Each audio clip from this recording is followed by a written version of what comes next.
I didn't do it. Call the meeting to order. I've known him. This is the December 15, 2015 meeting of Town Plan and Zoning Commission for the Town of Fairfield. I'd just like to start by saying a welcome to Commissioner McAleese, new to the commission, and to those of us that were re-elected. Congrats. First item on our agenda is Bills and Communications, meeting minutes, November 10th, 2015. So before we go forward, so we have Commissioner Barrett and Kennelly are not here yet. So we have two alternates. Commissioner Noonan, you're up, and then Commissioner Corcoran, you're second. So as they come, Commissioner Corcoran, you'll come off, and then Commissioner Noonan, you'll stay on. Okay? So does everybody have a copy of the minutes? Yeah. Yep. Motion? I'll make a motion to approve. Motion to approve by Commissioner Alessi. Seconded. Second by Commissioner Coleman. I did watch the tapes. Excellent. Yeah, I forgot to ask that, too. Good. Yes, I did. Everybody else? Commissioner Francis? All right. So we're all up to speed on voting. Commissioner McAleese, did you were at the meeting, or you attended the I meeting? was there for the presentation of the property behind Carrollton. Oh, sorry. signed in. I was there for the, just for the presentation of the property behind the Carrollton Center. Okay, but not for the whole beginning. thing? No, not the whole thing. All right. So I think she abstained yeah. from that. We have enough to Sure. vote otherwise. So, okay. Any questions, corrections on that? No? We good? All right. All in favor signify by saying aye. Aye. Any opposed? Abstentions? So one abstention from Commissioner McAleese, and the minutes pass unanimously. Next item is organizational meeting, election of officers. We can go from the secretary. I'll nominate Commissioner Barrett in absentia for secretary. That'll teach him to be late. Yeah. I second it. Second by Commissioner Coleman. Does anyone have any discussion on this? He's done a great job. I think he should be re-elected. All right. All in favor signify by saying aye. Aye. Any opposed? Abstentions? Commissioner Barrett is re-elected unanimously to position of secretary. Next is position of vice chair. I'll nominate Commissioner Alessi. I think he's done a great job. I second that also. Second by Commissioner Coleman. Does anyone have any comments, discussion? No? Commissioner Alessi, you've done a fine job. Thank you. All in favor signify by saying aye. Aye. Any opposed? Abstentions? Commissioner Alessi is unanimously re-elected vice chairman. Next is chairman. I'll make a motion for Chairman Wagner to carry on. Second. Motion to, for Commissioner Wagner to be re-elected chairman. Second by Commissioner Francis. Any comments, discussion? You're fantastic, and I wish you another good year. Thank you. Appreciate the support. All in favor signify by saying aye. Aye. Any opposed? Abstentions? This one's me. Thank you very much for your vote of confidence. Appreciate that. I'll do as best job I can. Next item is Tuller Road. Request of Chris Coco for 50% release of a $239,335 bond pertaining to subdivision improvements in an R3 zone. Before we get to that, Mr. Chairman, we need to vote on the scheduled meetings. Oh, sorry, skipped over that. Schedule of meetings. Everybody have schedule 2016 in their packets? There's some notes on So I have to admit, I didn't look at my calendar. They all look fine to me. Does anybody have any specific comments? You know, as the year goes forward, we can always make, find adjustments like this meeting, but we have to approve a schedule.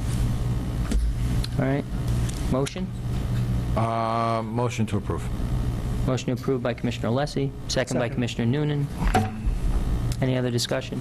All in favor signify by saying aye. Aye. Any opposed? Abstentions? Schedule is adopted unanimously. Next is Tuller Road. Okay, there's no need to. This is a 6-lot subdivision of the former Teller School property that was approved by the commission in April of 2014. That project includes the construction of a new dead-end street. The first course of pavement is complete, as well as the drainage. There is a report in your packets from the engineering department recommending 50% release of the bond. None of the houses have been built yet, but the bulk of the bond is for the underlying infrastructure. Very good. Can I have a motion? I will make a motion to approve. Motion to approve by Commissioner Alessi, I second. second by Commissioner Coleman. We do have a note in the file. Appears that the bond should be released. Anyone else? Okay. All in favor signify by saying aye. Aye. Any opposed? Abstentions? The bond release is approved unanimously. Next is 721 Hulls Highway, request of Attorney Neil Phillips for a 90-day extension for filing a subdivision map. It's a first extension. This is a 2-lot subdivision approved by this commission this past September 29th. This is the first request to record the final map, would carry that to March of 2016. The statute does allow 2 90-day extensions for that purpose. Okay. Can I have a motion? Make a motion to approve. Motion to approve by Commissioner McAleese, Second. second by Commissioner Coleman. So this is a first extension as of right, so there's really not a whole lot that we can say about this. All in favor signify by saying aye. Aye. Any opposed? Abstentions? The extension is granted unanimously. Next is 901 Kings Highway, request of Calvin United Church to recertify daycare use in the Design Commercial District. Okay, just to ballpark you, Calvin United Church, if you're not familiar with it, is directly across the street from Miller Nissan on Kings Highway. It's been there for many years. They've had a daycare use approved by special exception since 1968. A kind of a quirky provision of our regulations requires that daycares get recertified every 5 years. This particular daycare had been recertified 6 times. However, the last time was in 1998. It's been a while since they've had the use there in their church hall. There's 3 buildings on their campus, the main church sanctuary, the hall, and a rectory. They are looking to move the daycare facility from the hall to the basement of their church, with the rooms that are also used for Sunday school. It's actually about half the size of their former occupancy. It's been reviewed by the health department and the fire marshal, and they are satisfied with it. So what we're looking at here is a request of the church to kind of recertify the daycare use. There's been a period of inactivity. However, there has been a fairly consistent use of daycare there since 1968. So, your choices are to consider this in line with the recertification of the long-standing use there, or if you think it's warranted, require a new special exception application if you think that's the way to go. When was the last? The last recertification was in 1998, which would have carried them to 2003. I don't know exactly when the daycare use ceased. My recollection is it was probably sometime after 2003 that they may have missed a recertification, but it's been at least 3 or 4 years that there hasn't been the daycare use there. But it was in a different building. It was in the church hall, which is a separate building, and this proposal is to put it into the basement classrooms of the church building at about half the capacity as the former use. No question. Fire department signed off on this? Yes. I have a question, too. Have there been any complaints while we were operating as a daycare from neighbors regarding traffic flow? Or No, we have none on record. They have, there's a parking lot to the rear of the property that's accessed from Hibiscus Street, which is the next street up where that Hungarian market is. If you go to the end of that street, adjacent to 95, there's a parking lot that's to the rear of the church. So the short answer to your question is no, we don't have any complaints or issues of record.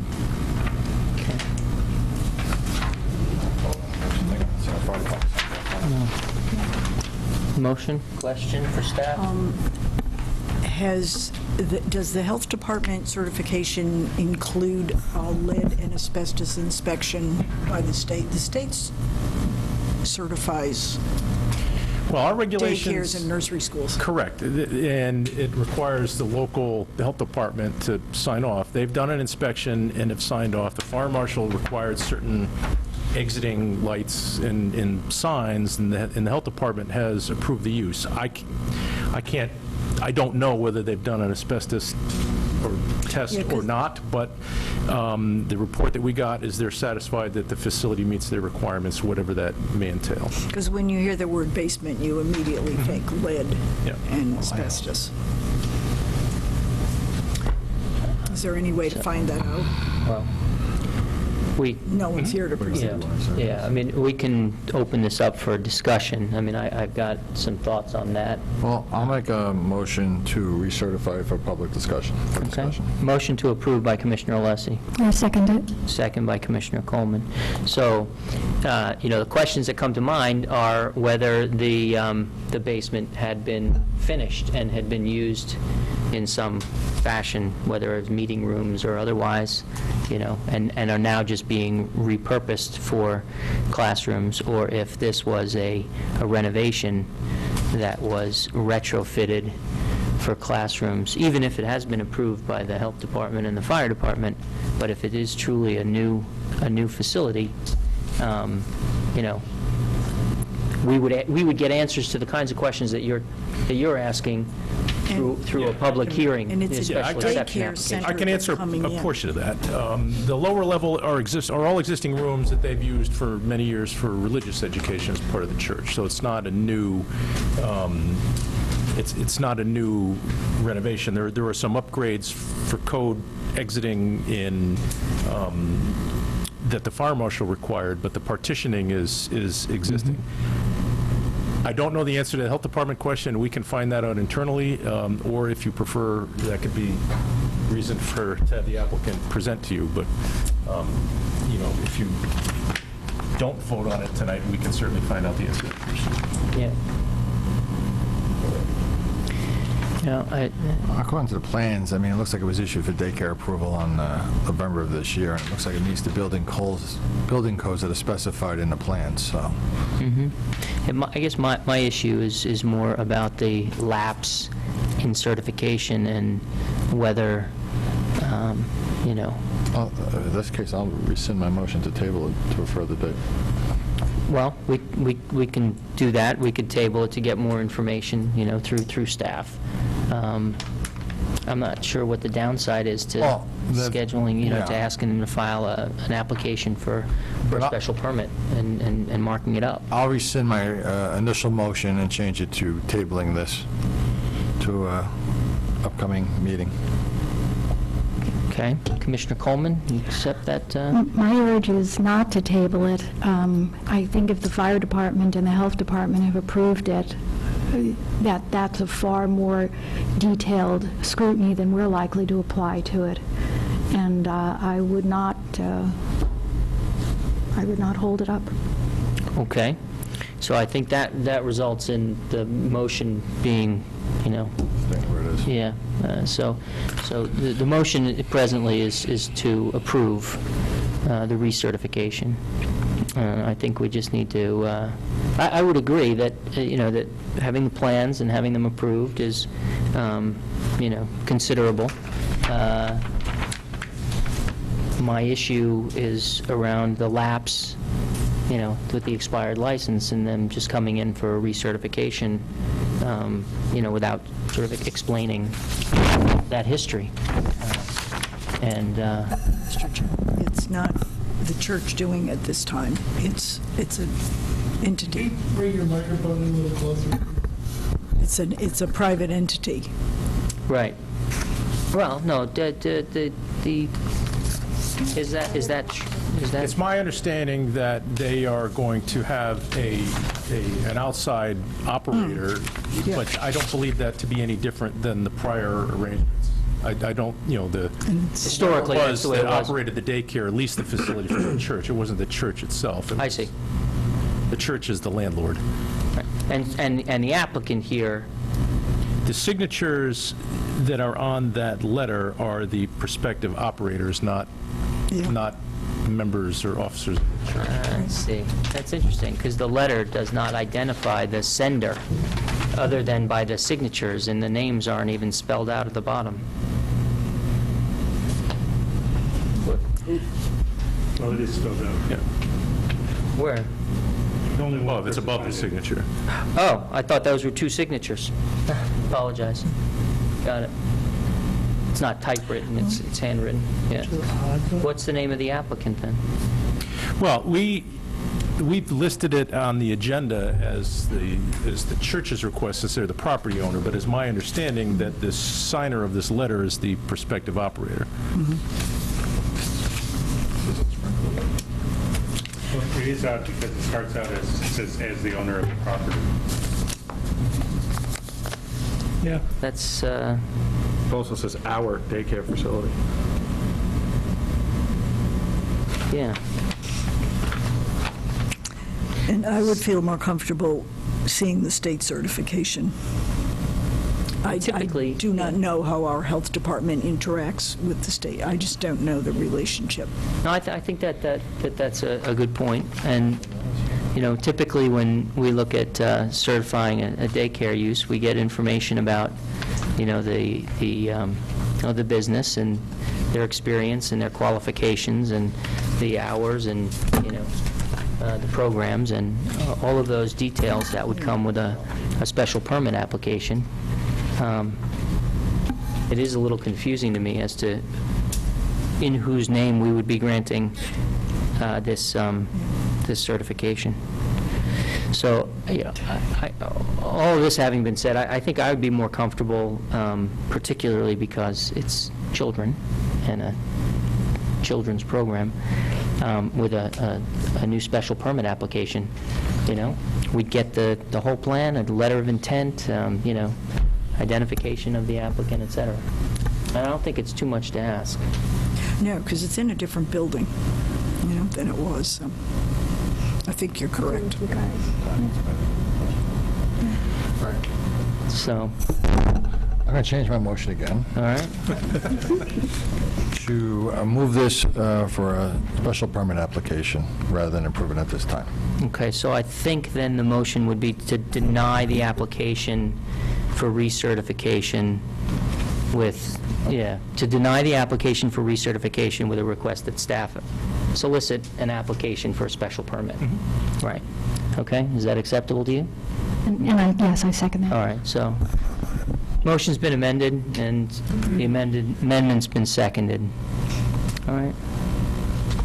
So, is everybody clear on where we are? Yes? Okay.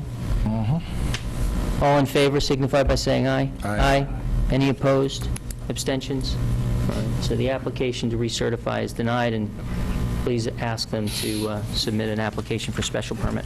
You got it. Next item is new applications to recommend a public hearing. 75 Senior Place, re-subdivision application of Adam Mayer for 2 lots in an A zone. This is an old chestnut that some of you might remember. It was a subdivision that was actually approved twice before, but the map has never been recorded on the land records, and so it's coming around again for another application. It is required, the map has never been recorded, even though it's been approved, and it does require a public hearing as it is a re-subdivision application. Okay. Motion? Commissioner Corcoran? No? I'll make Recuse myself on this. Recuse. Okay, very good. a motion to move the public hearing. Motion by Commissioner Alessi, Second? second by Commissioner Francis. All in favor signify by saying aye. Aye. Any opposed? Abstentions? So carries unanimously, and Commissioner Corcoran has recused himself. Next item is old business, 60 Raygate Road, re-subdivision application of Love Where You Live LLC for 2 lots in an A zone, public hearing 11/10/2015. All right, Mr. Chairman, what I'll do is briefly go over what was presented to you at the public hearing. It was, we had a hearing, it was closed. This is a re-subdivision of an oversized lot fronting on Rygate Road. It's in an A residential zone, and the minimum lot size, as was reported to you, as required by our regulations, is 9,375 square feet. Both the new lots proposed would be 10,895 square feet. An existing home and garage that's on the property now will be removed. Concrete sidewalks and 2 new concrete driveway aprons are proposed as part of the plans that consistent with our regulations. Street trees are also proposed, and public water and sewer are available to the property. The engineering department did visit the site to assess whether adequate sightline is provided as per our requirements, our regulations. They report, based on their location and grade of the driveways, it appears that there will not be an issue with sightlines. However, they do suggest that we, and this was brought up at the public hearing as well, suggest that we recommend as a condition of approval that the applicant provide a sightline survey to confirm the compliance that they feel exists. With that, Mr. Chairman, that was what was presented at the hearing. Okay, thank you. Can I have a motion? Make a motion to approve.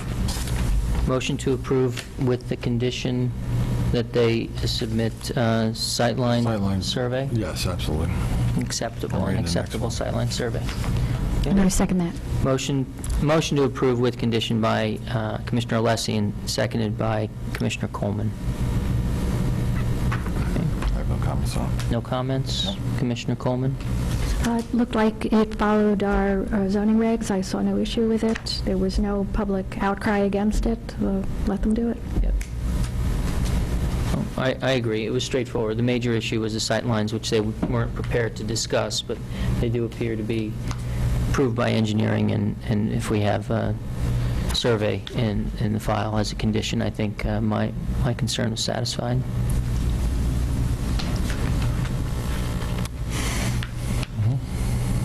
So on this one, Commissioner McAleese, since you only attended the hearing last, did you view the I tape wasn't on here this for one? that part of the meeting. no. Okay, all I right, was just so- there for that one presentation. All right, so then you'll abstain Yeah, I'll abstain again. from this vote.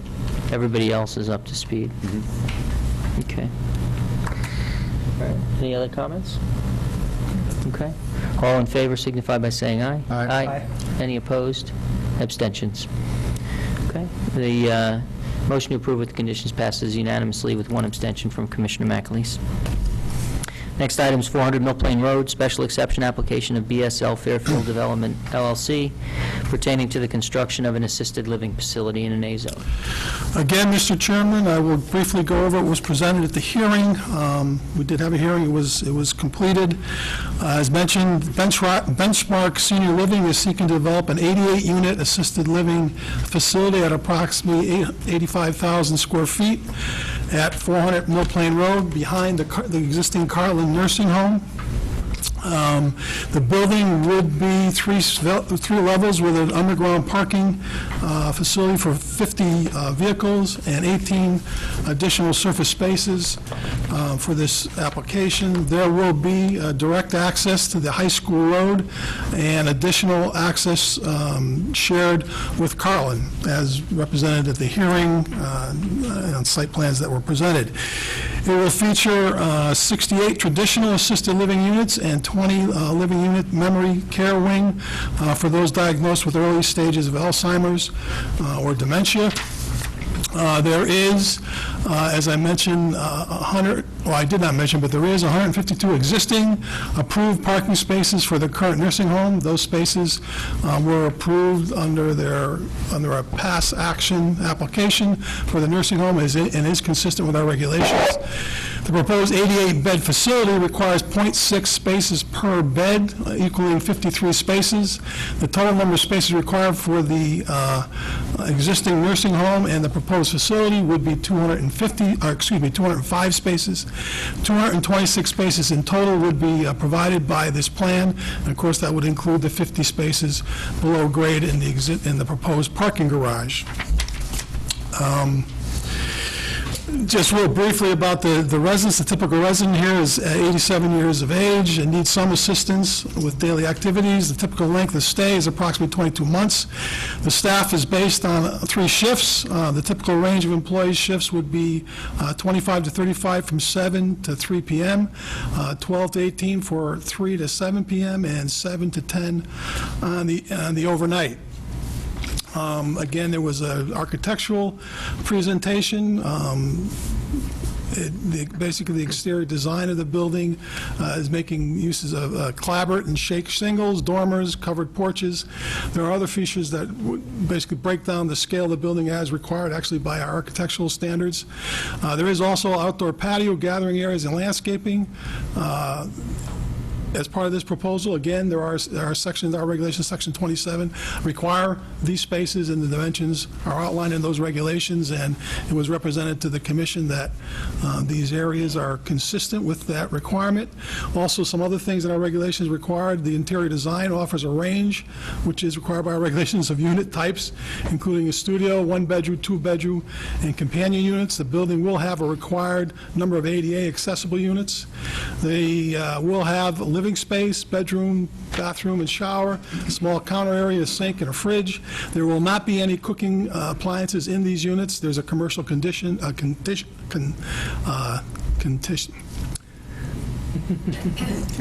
kitchen. Will provide the meals served. There is an outdoor exercise facility, complementary by the outdoor patio and gatherings, which I mentioned. The memory care unit that is required is a secure unit that functions separately from the assisted living, but includes many of the same spaces the assisted living portion have. It also includes a security sentry garden with a covered porch for shade and raised planting beds for their activities. The building will be a non-combustible steel structure with full sprinklers and fire alarm system, emergency call system in the state-of-the-art, and includes a real-time locating system that allows the staff to locate residents anywhere on the property. That was outlined for you specifically at the public hearing, and there were some questions that were answered. Other than that, the only other thing, I'm not going to go through those specifically, but as you know, our section 27.4.9 outlines additional conditions of approval that were outlined by the applicant during the hearing, and he represented to us, and his plans seem to be consistent with the requirements that are listed in those sections. Some of them which I've already mentioned about outdoor facilities and the interior makeup of the unit types. With that, Mr. Chairman, what was presented at the public hearing. Very I'm going good. to say kitchen again. Thank you. I'll make a motion to approve with the conditions of approval that we had listed before. Motion to approve with conditions by Commissioner Alessi, I second it. second by Commissioner Coleman. Alessi, Coleman. Just the roster?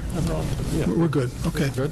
Yep. Yeah, so everyone's confirmed that they've either were here or listened to tapes, and Commissioner McAleese was Present for that part of it. present at that hearing, so Okay. we're all voting on this. Good. Any comments? I'll just say it was a well-done application. I definitely think this is a needed use in this town. I'd like to see maybe some more of these assisted livings in this town. I think they create a big benefit to the residents of this town. It was brought up, you know, there might be noise, Relay for Life, football games, soccer games, with the school right next door at night with lights on, so everybody was under the understanding that this was not going to be an issue with this new facility. So, you know, we've already brought that up in a public hearing, so I'm going to fully support this application. I think it's a perfect use for the land. It's a squirrely little spit of land. I'm not sure what else you could do with it except make something that works in conjunction with Carrollton, since they're sharing so many of the facilities.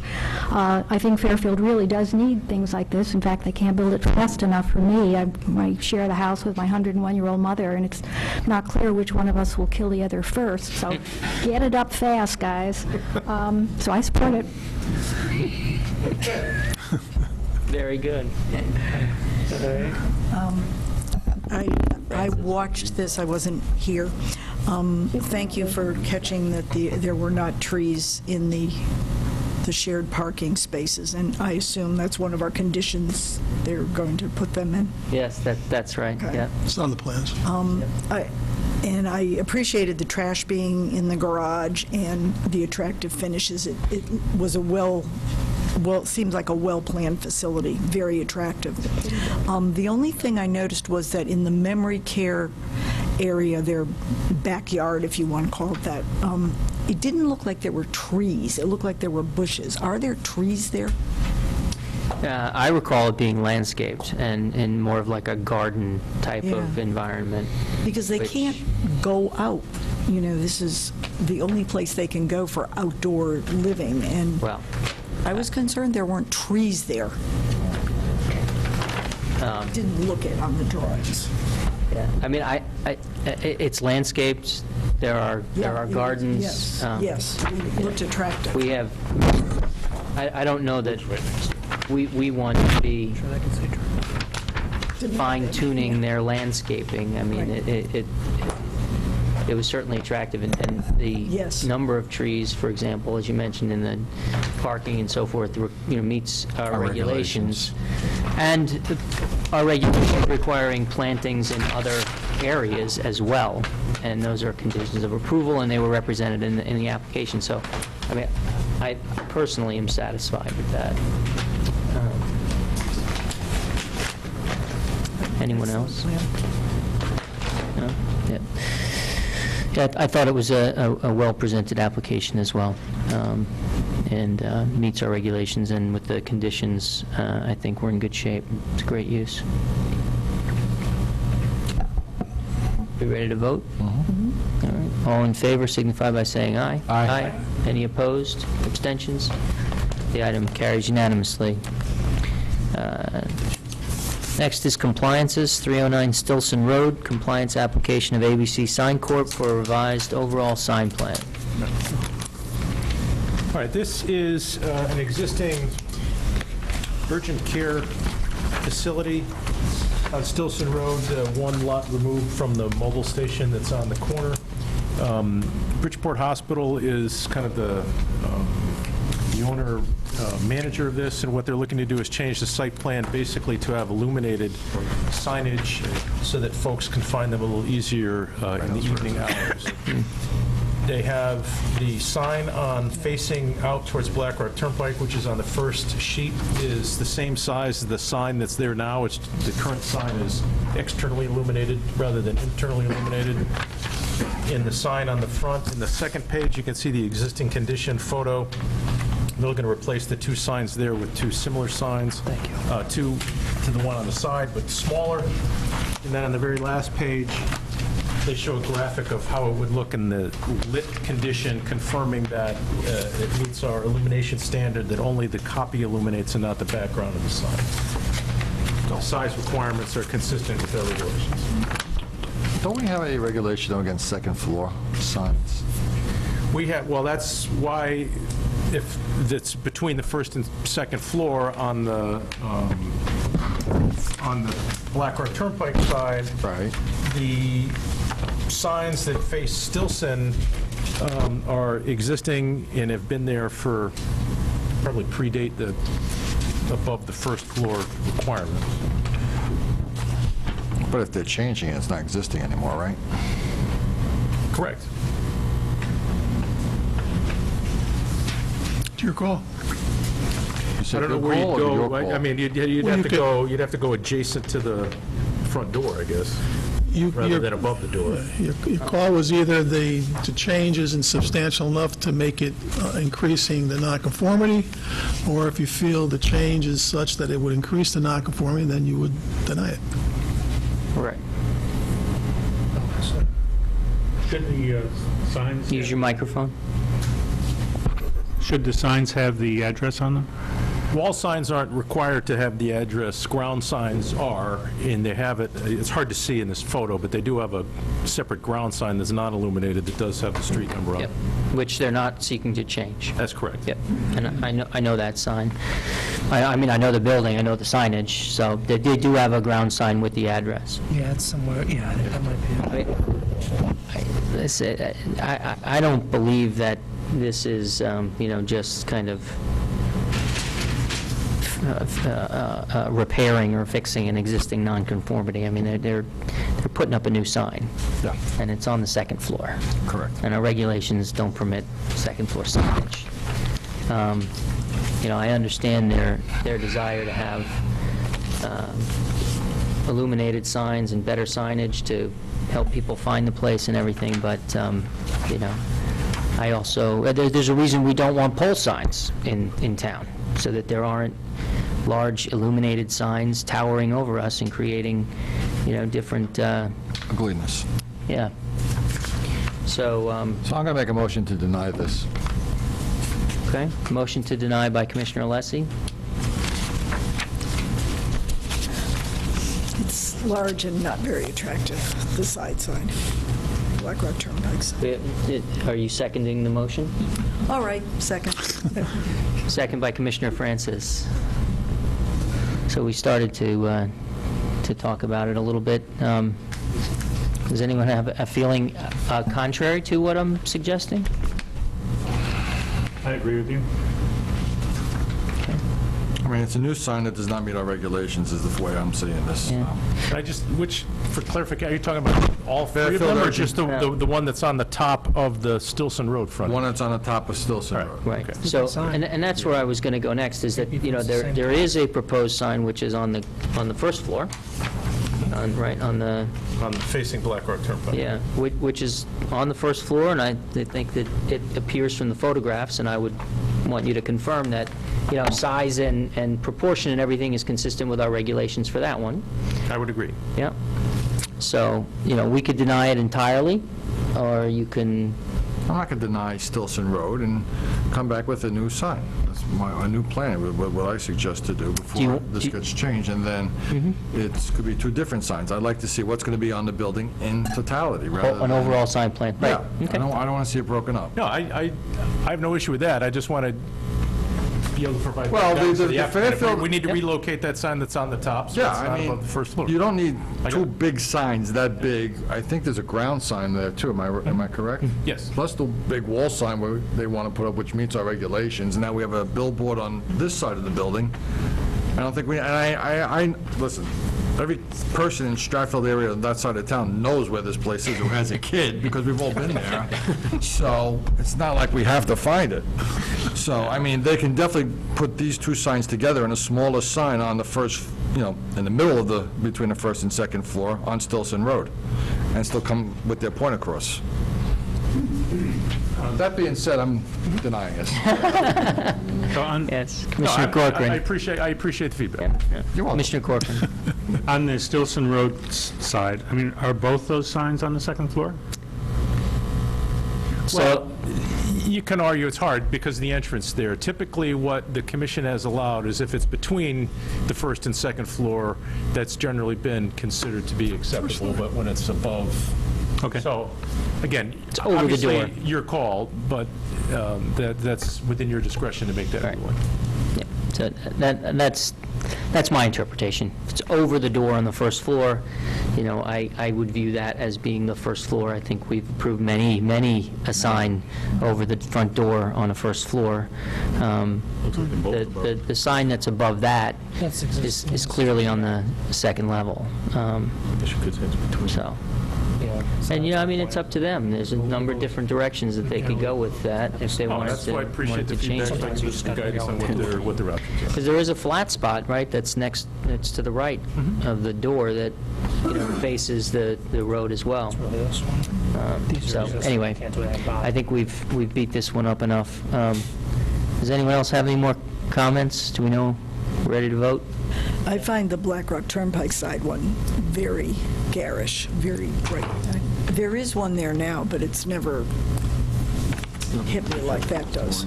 Well, I mean, so the sign in the picture is, this is a superimposed sign of what this is intended to look like. Our regulations require that there be, a facade with backlighting and so forth. So, I mean, I think it's going to be a a backlit sign like we see On Black Rock Turnpike. on Black Rock Turnpike, on the first floor of the building, facing the street. So, and it's dark blue, it What's fits the one there with that's the there now? motif. It's very discreet, isn't it? It's essentially the same size, it's just not internally illuminated. Right. White with black letters. Yeah, okay. It just doesn't stand out as much. Right. Well, the motion on the table is to deny the application, for the compliance application, and with a request that, through staff, that they come back with a redesigned sign. So a vote in the affirmative is to deny. Okay? All right, ready to vote? All in favor signify by saying aye. Aye. Any opposed? Abstentions? The application is denied unanimously.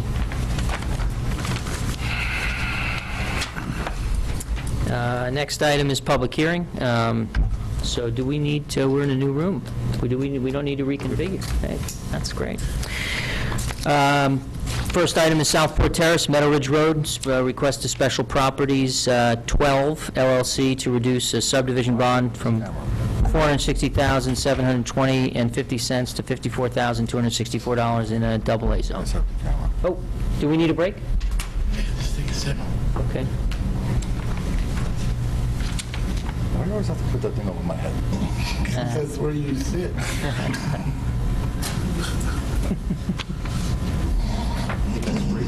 Yeah, well, he likes to get the shine. Just want to get you right in the front there, He Bill. doesn't bring the backstop. It's a short podium.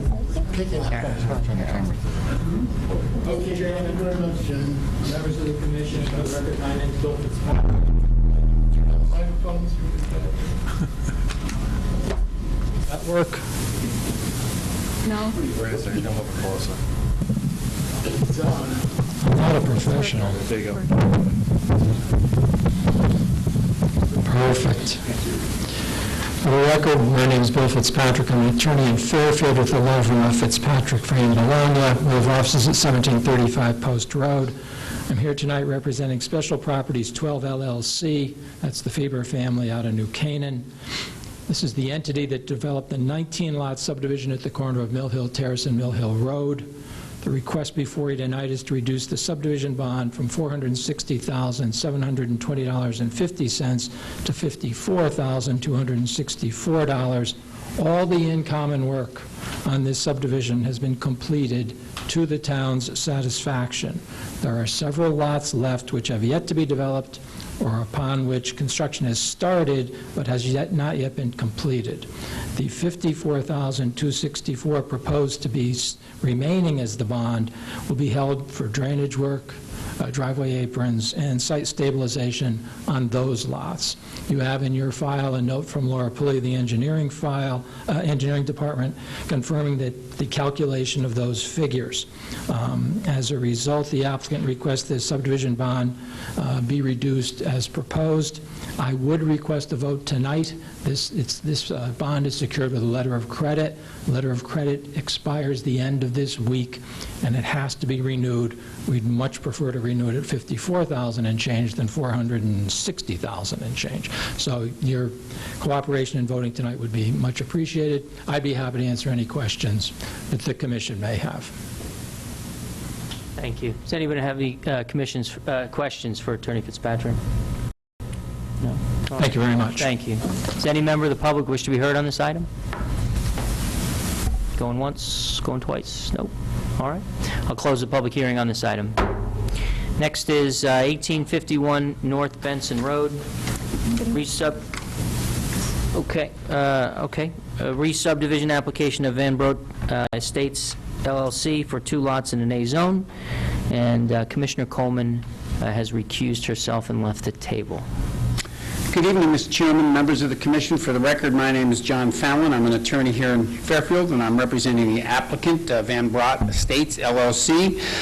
The members of that LLC are here with me tonight, Mr. Matt Brotman and his wife, Susan Vanek Brotman.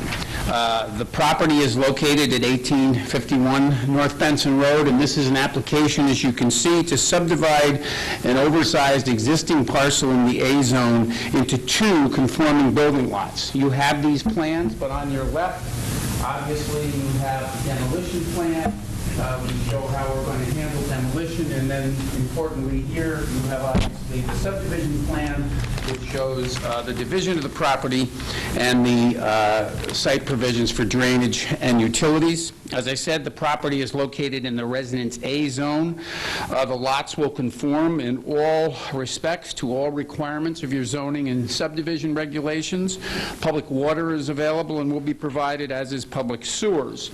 You have a number of referrals in your file. Obviously, inland wetlands has indicated they have no jurisdiction with regard to this matter because there's no regulated areas on the property. The sewer department of the WPCA has confirmed the availability of sewers. Importantly, you have memos from Laura Pooley of the engineering department. Number one is October 9, 2015. That referenced a number of items that she wanted to see modified. All those modifications have been made on the plans that are in front of you, and that is confirmed by Ms. Pooley in her second email to you of December 3rd. She indicates that the plans are in compliance. She does raise a question of whether or not the stone wall that is along the property is going to be preserved. It is. Most importantly, we provided, and you have, and I'm turning this over, a sightline analysis.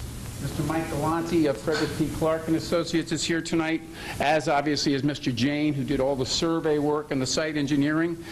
But Ms. Pooley has confirmed the sight lines are compliant with the town requirements. We've also provided to you a letter from the State Department of Transportation dated August 19, 2015. We submitted those plans to the state because obviously North Benson Road is a state road, and the letter from the state also confirms that the sight lines are in order and meet requirements as imposed by the state.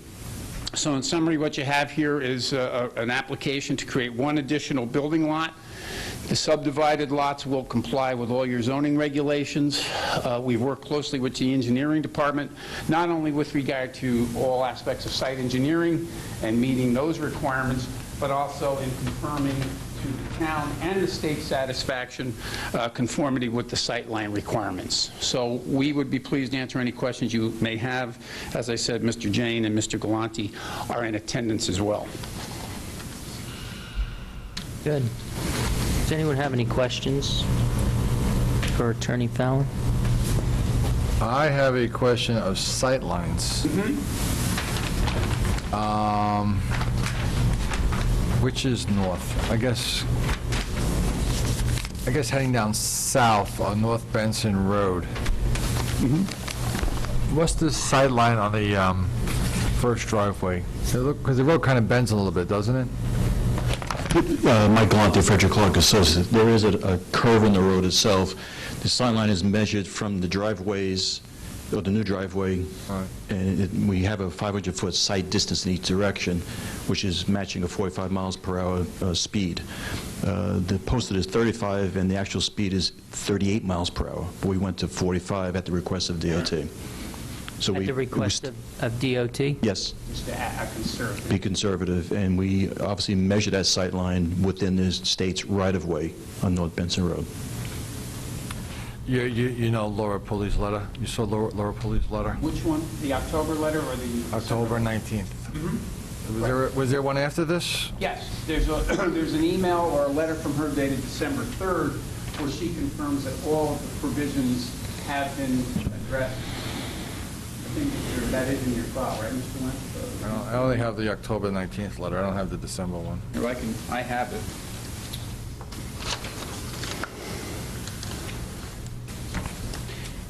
In her email of December 3rd, and Mr. Wendt, I'm sure, has it, she writes, it's to Mr. Wendt, it's re 1851 North Benson Road. I've reviewed the most recently submitted site distance plan and profile prepared for Matt Broutman and dated August 3rd, 2015, although this plan has been revised since. Revised data should be shown on plan. I have not seen the letter from the state for approval, but this plan now involves the removal of 4 large trees. State permit should also include the tree removal required to establish the proper sight lines for Lot B. The new sidewalk can then be set back off the curb and shall be 5 feet in width. No mention of status of stone wall, which is apparently property line on the adjacent Kuhn property. Will the integrity of the stone wall be compromised, or is it the intent to preserve the stone wall? As I said before, the stone wall will be preserved. This should be indicated on the plan. So that's the other email that I'm referring to. Right. So the email is in the file, it just wasn't. It is, right, Jim? My packet, yeah. Yeah, the email is definitely in the file. Apparently, I failed to put it in the agenda packets for the... Okay. Yeah, I can make a copy. I mean, I can get another. Would you like me for I this? can email it to us. Yeah, it's here, though. That's fine. And- No, I have it, I'm reading it. Yeah. And you're going to put sidewalks in from Oh, yeah, both lots? absolutely. Is there anything there now or no? There are, but they're not in the best of condition. Right. Right. I Some see I that. think are the Don't our blacktop. requirements Or ask for asphalt, huh? 6-foot sidewalks now? Don't we ask for 6-foot sidewalks now? These are 5. It's 5 feet if it's got a 2-foot snow shelf, it's 6 feet if it's at the face of the curb. She specifies, Ms. Francis, 5 feet, but that's, you know, whatever. But that's what, we're just following her recommendation, Ms. Pulley's. But we know sight lines are important. That's why you had the double bootstrapping here, that not only is the town involved, but because it's a state highway, you know, we did do vetted the whole thing with the state, and you do have that formal response from the state. Right, great. So the one other thing that she asks is that the data be on the plan, and the plan that I have is August 3rd. Was there a revised plan with the data filed? Mr. Jane will address that. What? There should have been a revised profile in your packet. Yeah. So not the August 3rd one? I may have grabbed my papers from the last public hearing on This it. profile is revised to December 2nd, 2015. We'll leave this with you, I think you have it. Yeah. But we have no objection if you want to echo her comment as a condition of approval. That's the old one. What's hers? There should be a separate sheet. We included it. This says August 3rd. August 3rd. What's the revision date? Is there a revision date on there, Mr. Willis? November 30th. No, that's received, I'm sorry. Stamp November 30th. No revision date on it. No, I don't have a revision there. This is it, yeah. This is the revised one. There was no, we stamped it the date it was submitted. Okay. So just, you know, I don't doubt that you've done it. I just want to make sure it's in the file. The one that I've got is stamped received November 30th. Yours too? Yeah. And yours as well? Yeah. Okay. So it does not appear as though we have the December 2nd. Correct. And that should be a condition. I think that's when that would be consistent with Ms. Pooley's Right. comment on December 3rd. We'll certainly submit this to your record tonight if you'd like, but you can also reference it as a condition of approval. Right, okay. Very good. Does anyone else have any other questions? Another question? Yes, Mr. Francis? Did you just say that the 4 trees there, that they're on your map as may have to be removed or remove as needed? You just said they're going to have to be removed, all 4 of them? Correct. Yes, they're in the state right away, and the state's given us approval of that.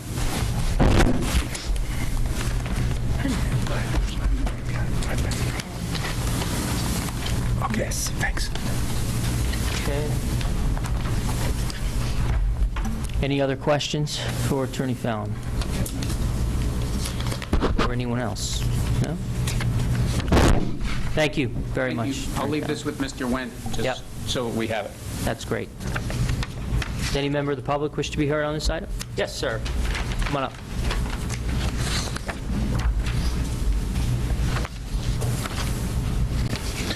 up. My name's Bill Gerber, G-E-R-B-E-R, 25 Shady Hill Road. I'm on the other side of that stone wall that they were talking about. I've got a couple of comments. I think the most important is this is a safety issue. I pull out of Shady Hill Road every day. My family drives on the other Shady Hill Road across Oxbow and up Thornhill to avoid pulling out of Shady Hill Road because it is so dangerous. The 38 miles per hour this gentleman just spoke of, that may be an average, but people are going 50 there. So if it's, there are people going 40, 50, sometimes even faster.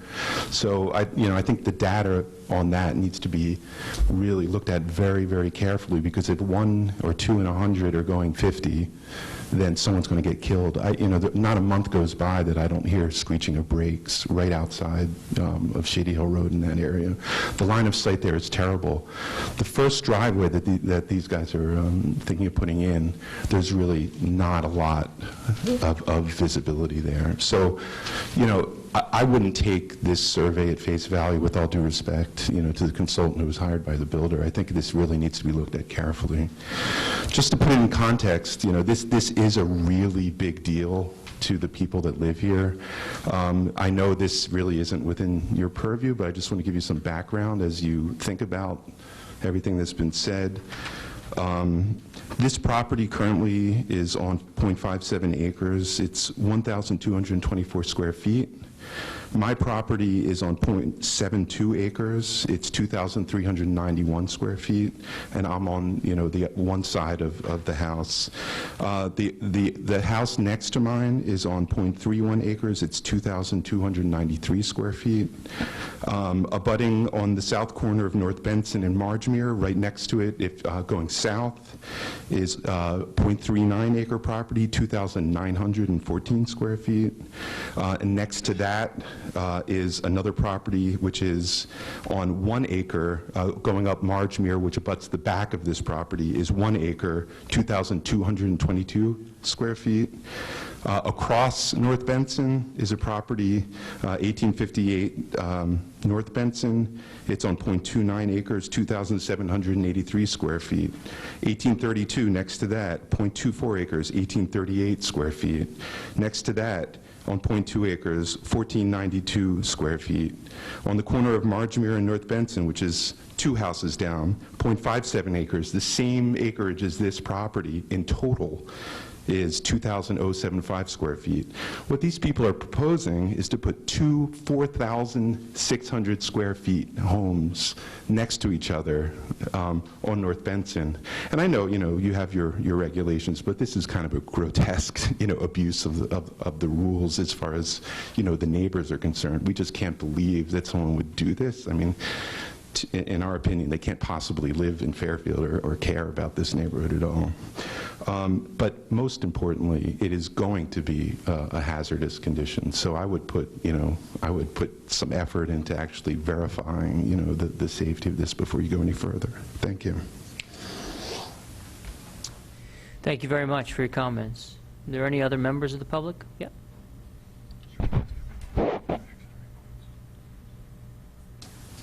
Yes, my name is Tom Saucier.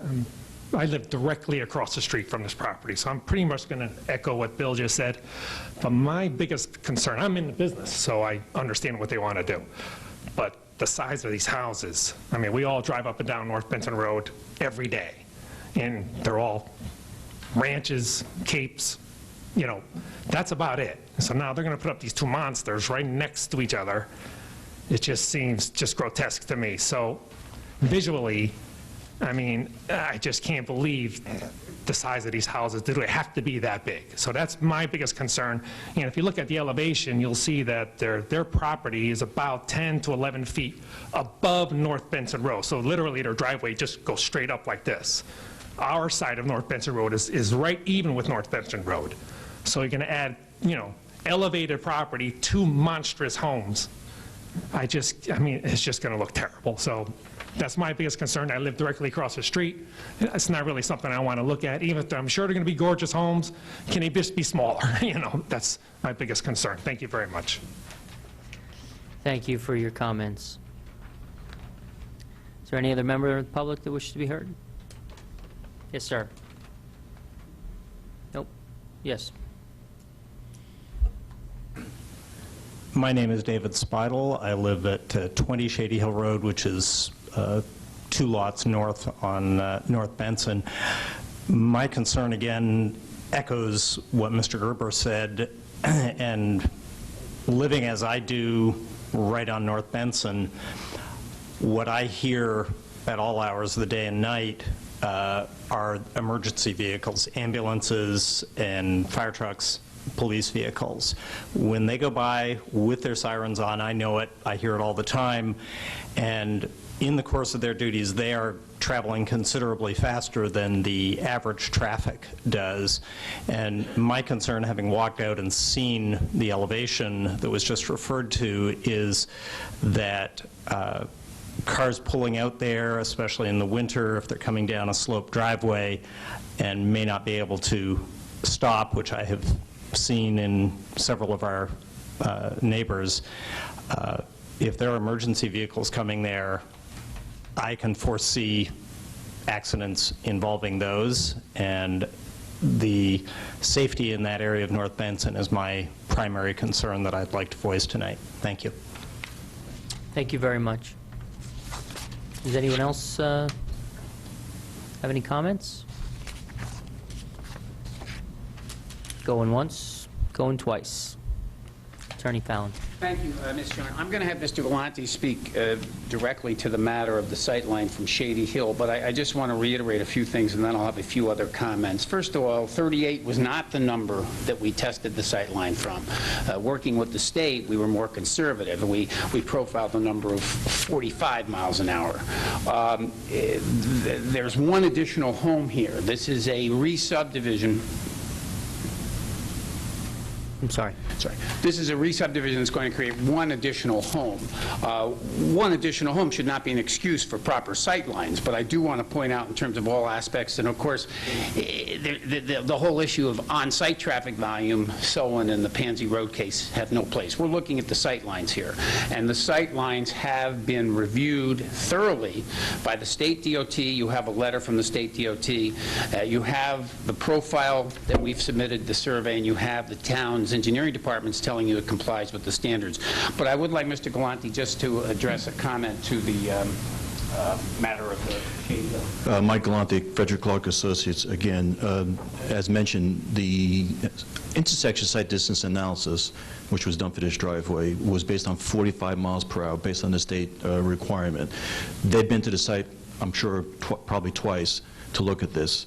The improvement we are recommending for our driveway for sight distance looking to the left, if you will, looking to the north, will actually improve the sight distance from Shady Hill, because we're cutting into the grade, we're taking down a couple of trees. If you look at Shady Hill and exiting that side street, this sightline improvement for this driveway actually improves that sightline also. Because the driveways, you know, if you look at the map, it just makes sense that it'll do that. So I'm pretty confident that the sightline coming out of that side road, and I've come out of that side road, will be better. And again, the sightline is based on 45. Thank you. Mr. Galante, do you have an accident report or a history in that area? No, I do not. We didn't look at the accidents. We didn't see any issues with that, with just driveways, so we didn't do it. Again, Mr. Leslie, respectfully, I think what that would, we're talking about a subdivision here. I'm sorry. No, I know. I just want to know if you happen to have... Yeah, but you certainly can take advantage of taking a look at that before your work session.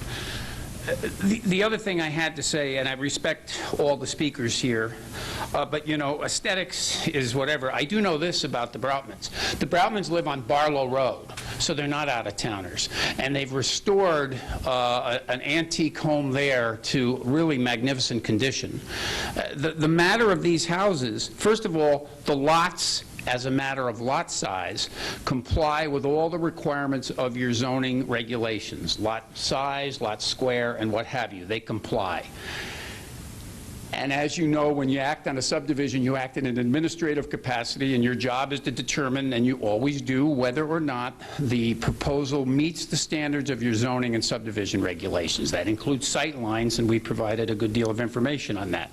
So we meet that standard. The homes that are proposed, aesthetics is in everybody's taste. I think these homes are beautiful, and I could drive all of us around this very neighborhood, down through Fairfield University, Maylands Road, and all up and down the North Benson Road, and I can find you many houses comparable to this in terms of size. But size in some things matters, but size doesn't matter here, because, in fact, each of these homes meets the standards of your zoning regulations. They will comply with coverage, they will comply with FAR, they will comply with setbacks.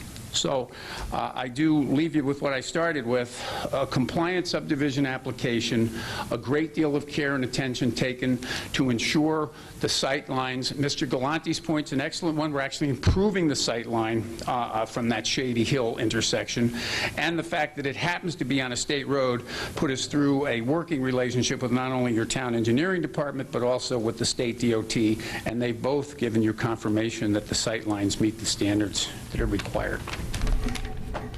And I thank you. Thank you. Does anyone have any final questions? Commissioner Lessing? Everything you said makes sense, but, you know, we do have one little regulation for harmonizing the neighborhood.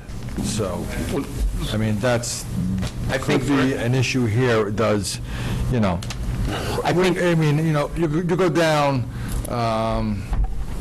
I don't know if it's Beach or it's South Benson Road, and there's a 11,000 square foot castle next to a 2,000 square foot kid. But the question of harmonization, again, I understand everybody can have different feelings about aesthetics, but you know this, and I'm not trying to be preachy at all, but we're acting on a subdivision here.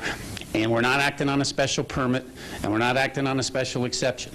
And the law of the state of Connecticut is that if the subdivision, the division of the land, complies with your promulgated regulations, then administratively you're duty-bound to approve it.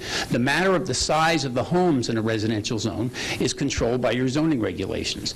In the A zone where these properties are located, these homes comply with your zoning regulations. And we can't impose a design standard of harmonization, because the way we ensure harmonization in the neighborhood is through uniformity in the zoning regulations. And we will be uniform with the zoning regulations. Just want to hear your answer. Thank you. Thank you for your patience. Thank you. I'll close the public hearing on this item. Wow. Next item is 54 Sasko Hill Road. Zone change application of Love Where You Live LLC to establish a Residence A zone on land presently zoned designed industrial district. And I'll also call item number 4, related 54 Sasko Hill Road, coastal site plan review application of Love Where You Live LLC pertaining to the construction of a single-family dwelling.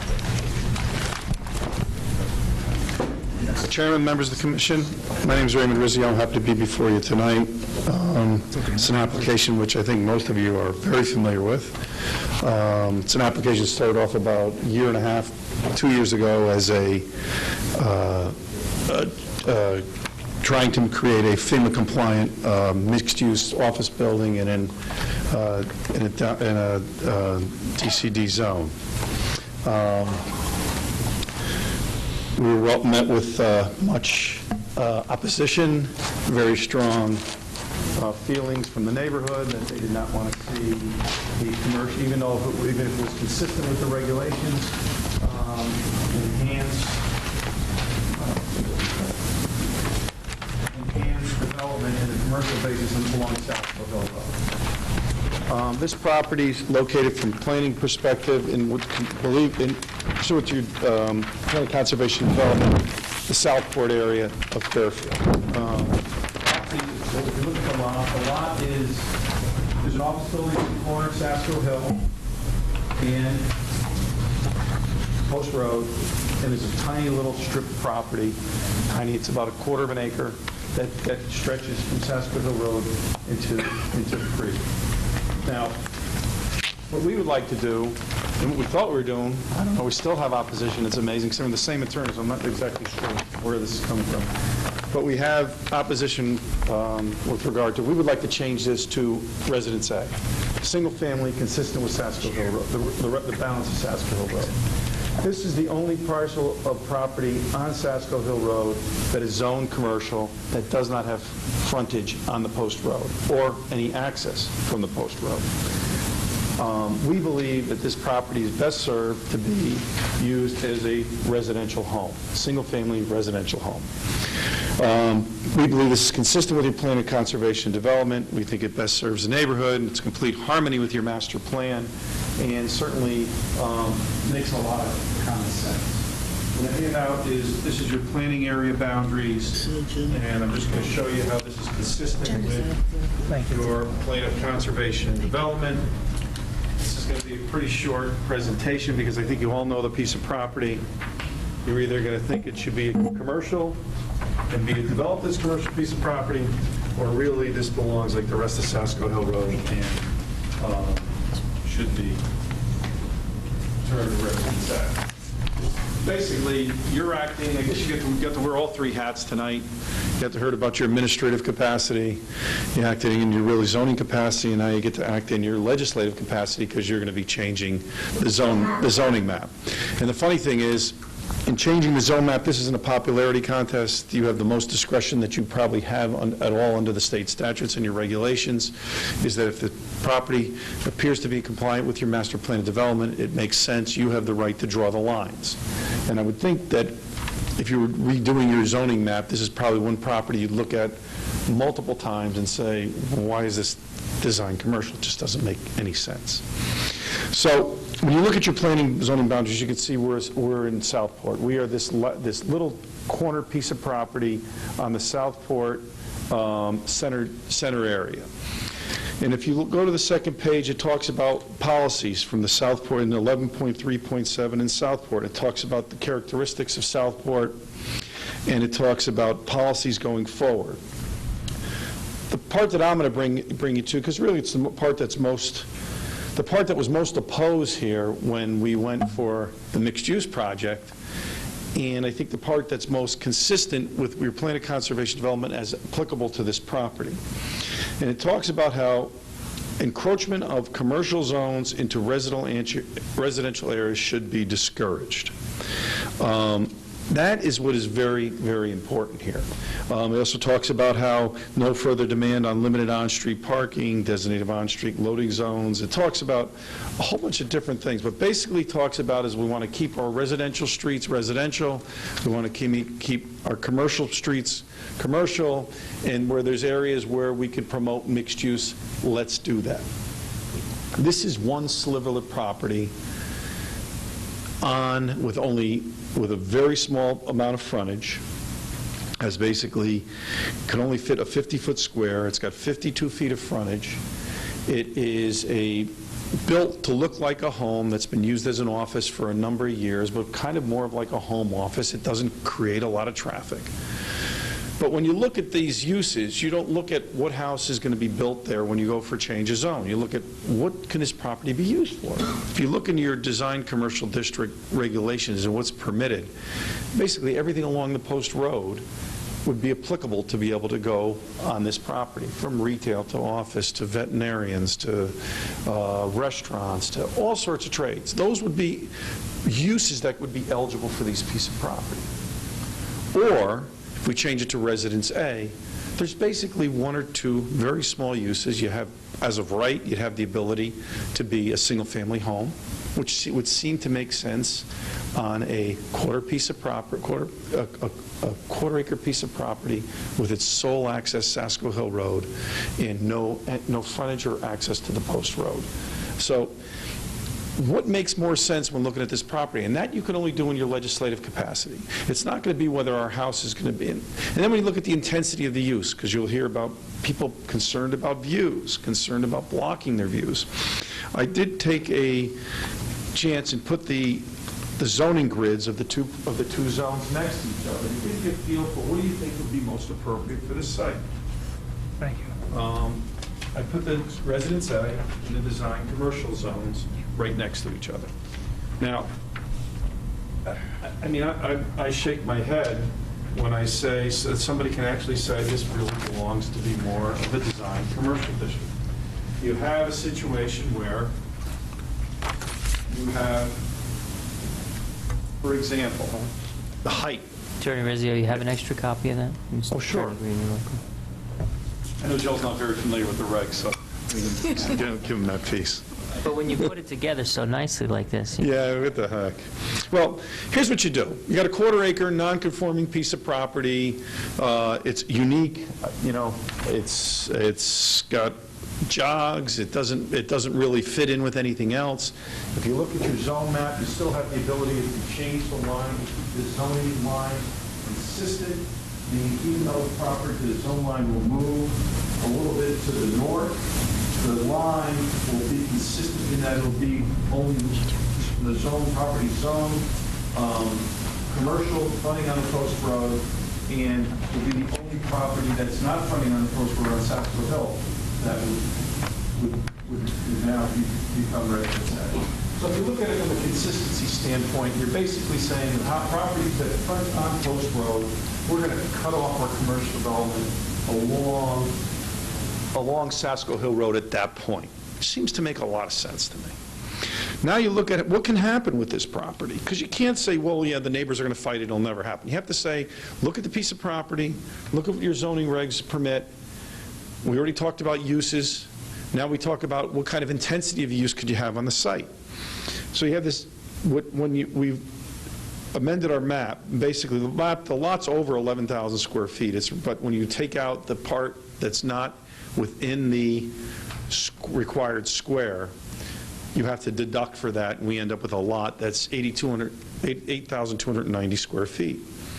So the minimum squares are similar, although in the instances of pre-existing non-conforming, it won't have an impact on that. But where things really start to go sideways, they go sideways when you start talking about lot area and maximum floor area as a percentage of lot area.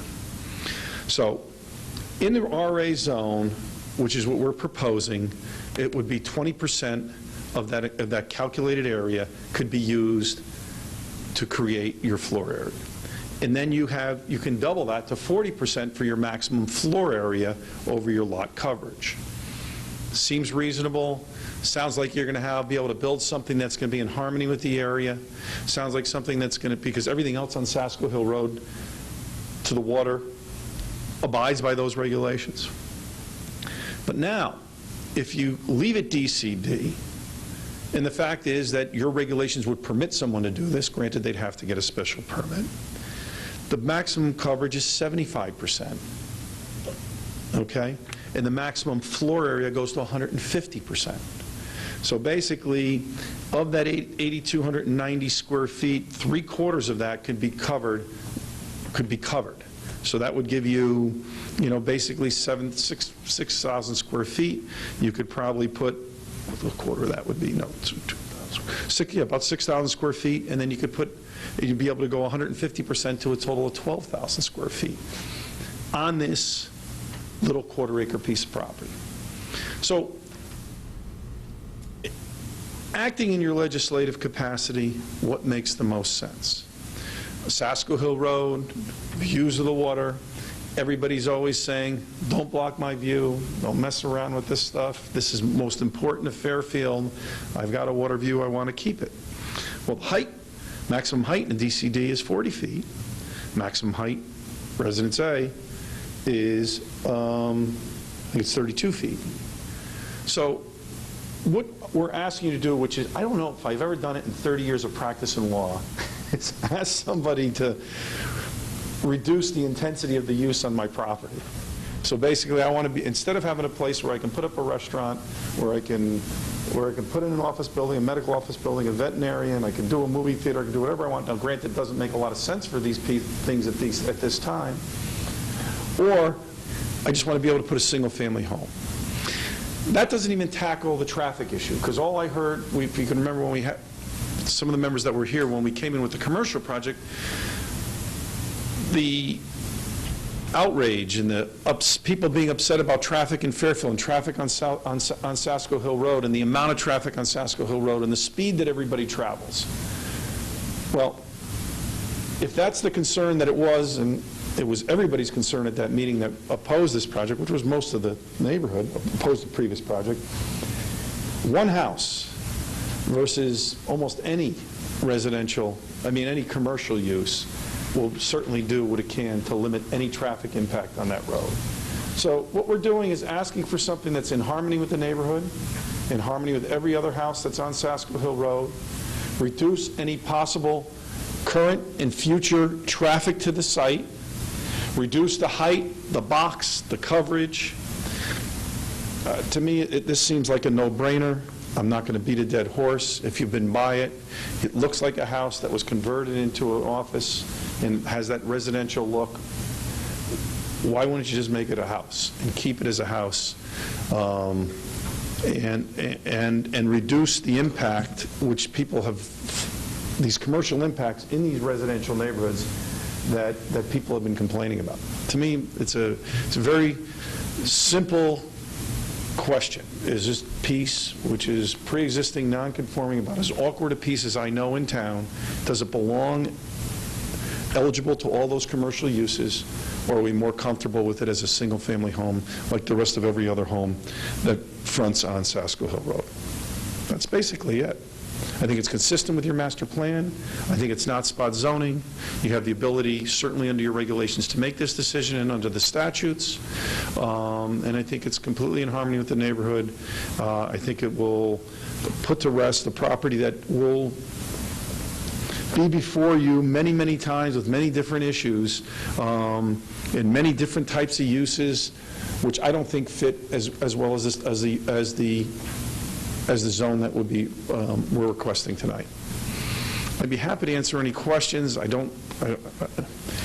As most of the commissioners, some of you don't know me, I have the ability to keep talking and talking and talking. I'll try not to do that tonight. So I'll be happy to answer any questions, but it's almost see it, look at it, and what belongs there. Right. I mean, it's a pretty simple answer. So with the zone change to Residence A, some of the minimum requirements are incapable of being satisfied, right? So, for example, the minimum frontage. Correct. 75, we have 52. Correct. That can't change. Correct. So, by virtue of us changing the zone on this piece of property, we are creating a nonconformity. No, you have a nonconformity that exists. I You're not understand creating that. a nonconformity. Well, This doesn't conform, and we've had that discussion. And you certainly have the right, when you drew the line there originally. I didn't draw it. Somebody drew the line there originally. This is not the Zoning Board of Appeals, where you're not supposed to create nonconformities. You have a nonconforming piece of property. Mm-hmm. The piece of property, you have the ability to label it in your legislative capacity as to what you feel the most appropriate zone for is. No, I hear you there. And then the person has to deal with what they're doing. So the property owner is telling you, I'll deal with the nonconformity issues that arise. But you acknowledge that by, changing the zone as applied for, we would be, this property, the parcel would be a nonconformity. The parcel itself, because it doesn't have, just to my example, 75 feet of frontage. Correct. Right, okay. And the answer... It doesn't meet the minimum square, though, in the DCD either. Right. So, some of the... So, you're dealing with a non-conforming lot in either event. Mm-hmm. But that's your best and sort of most persuasive answer is you've got a non-conforming lot under either scenario, which is the better of correct the evils, if you will.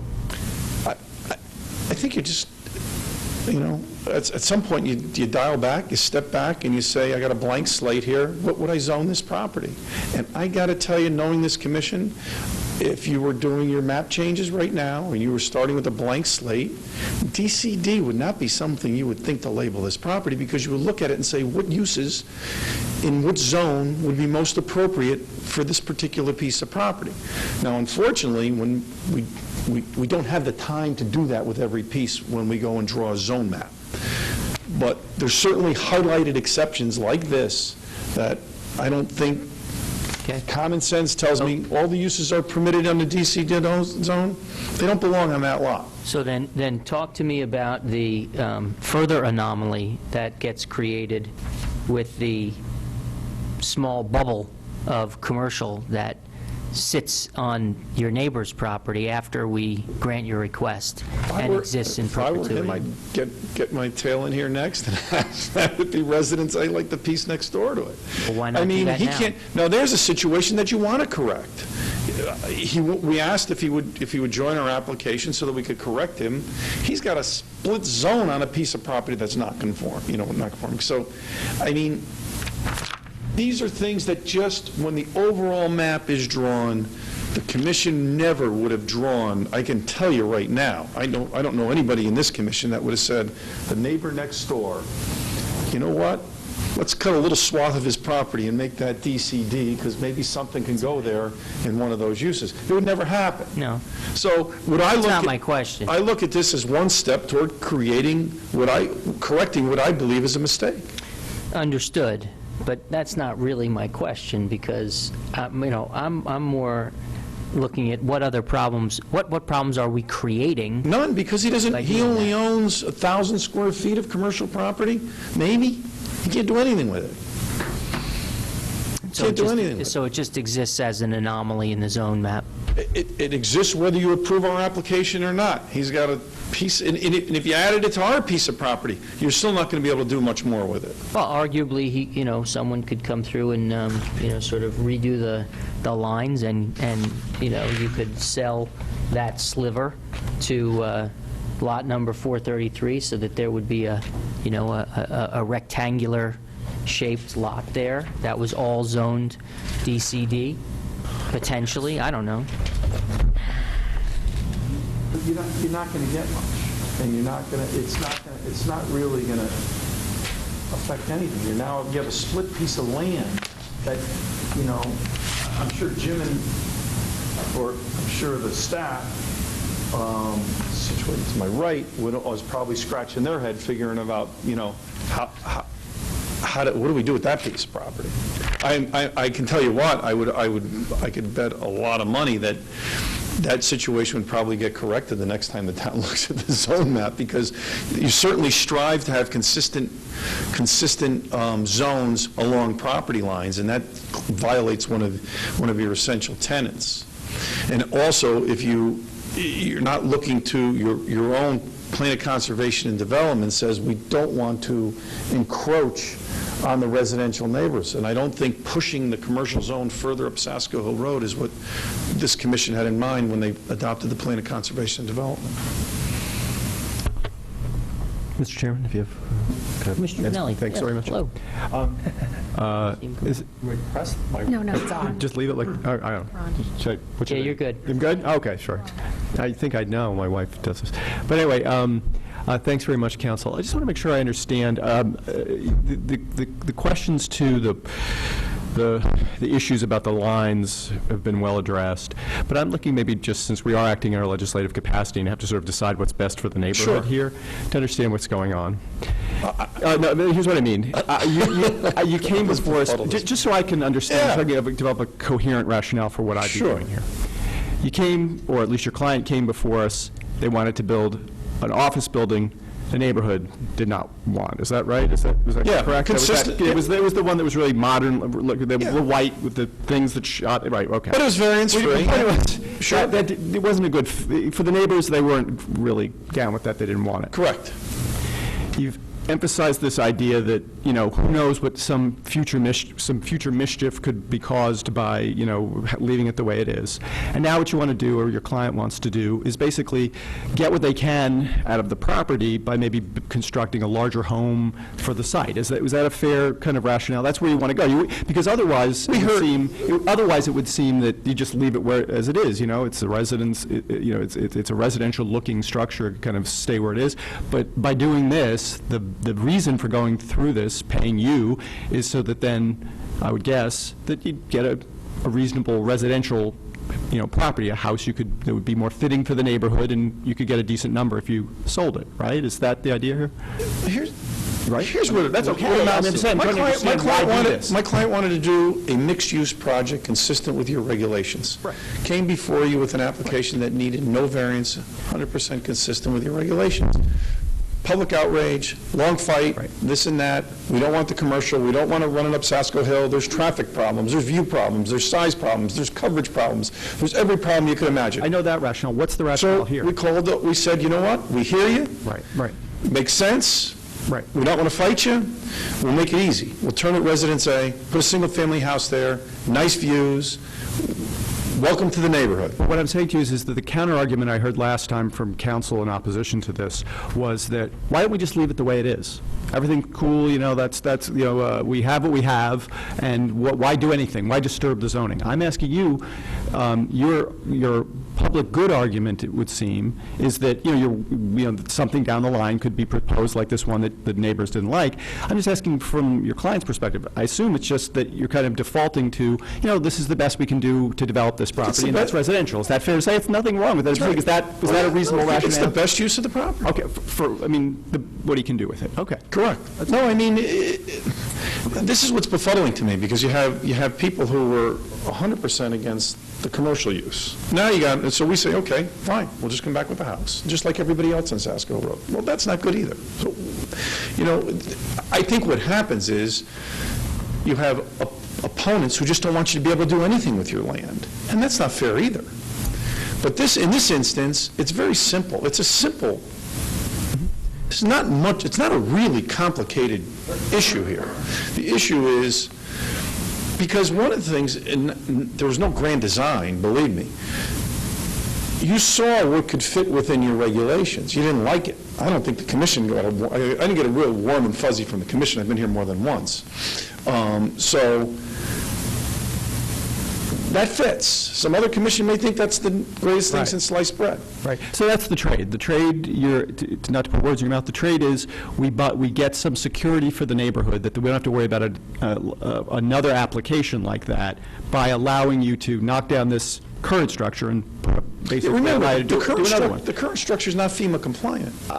And we want to make it FEMA compliant. The structure will be FEMA compliant. If you're going to make it FEMA compliant, wouldn't you want it as a single-family house instead of a commercial office building? Yeah. Just doesn't make any sense to me. That's the trade. Okay, thanks. I'm confused.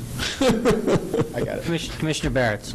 Yeah, Mr. Rizzi, I have kind of the same question Mr. Wagner had, but just maybe I'll phrase it differently, because I think you're trying to make an argument for residential, and unlike, you know, a special permit or special, you're here to, you know, you're here to persuade us because we're acting in a legislative capacity. So, you know, I'm asking you to persuade me. What Mr. Wagner asked, which I'm still struggling with, yeah, it's non-conforming now, but it's non-conforming as a commercial property, and we've got something there that doesn't seem to bother the neighborhood, and people like it because it's there.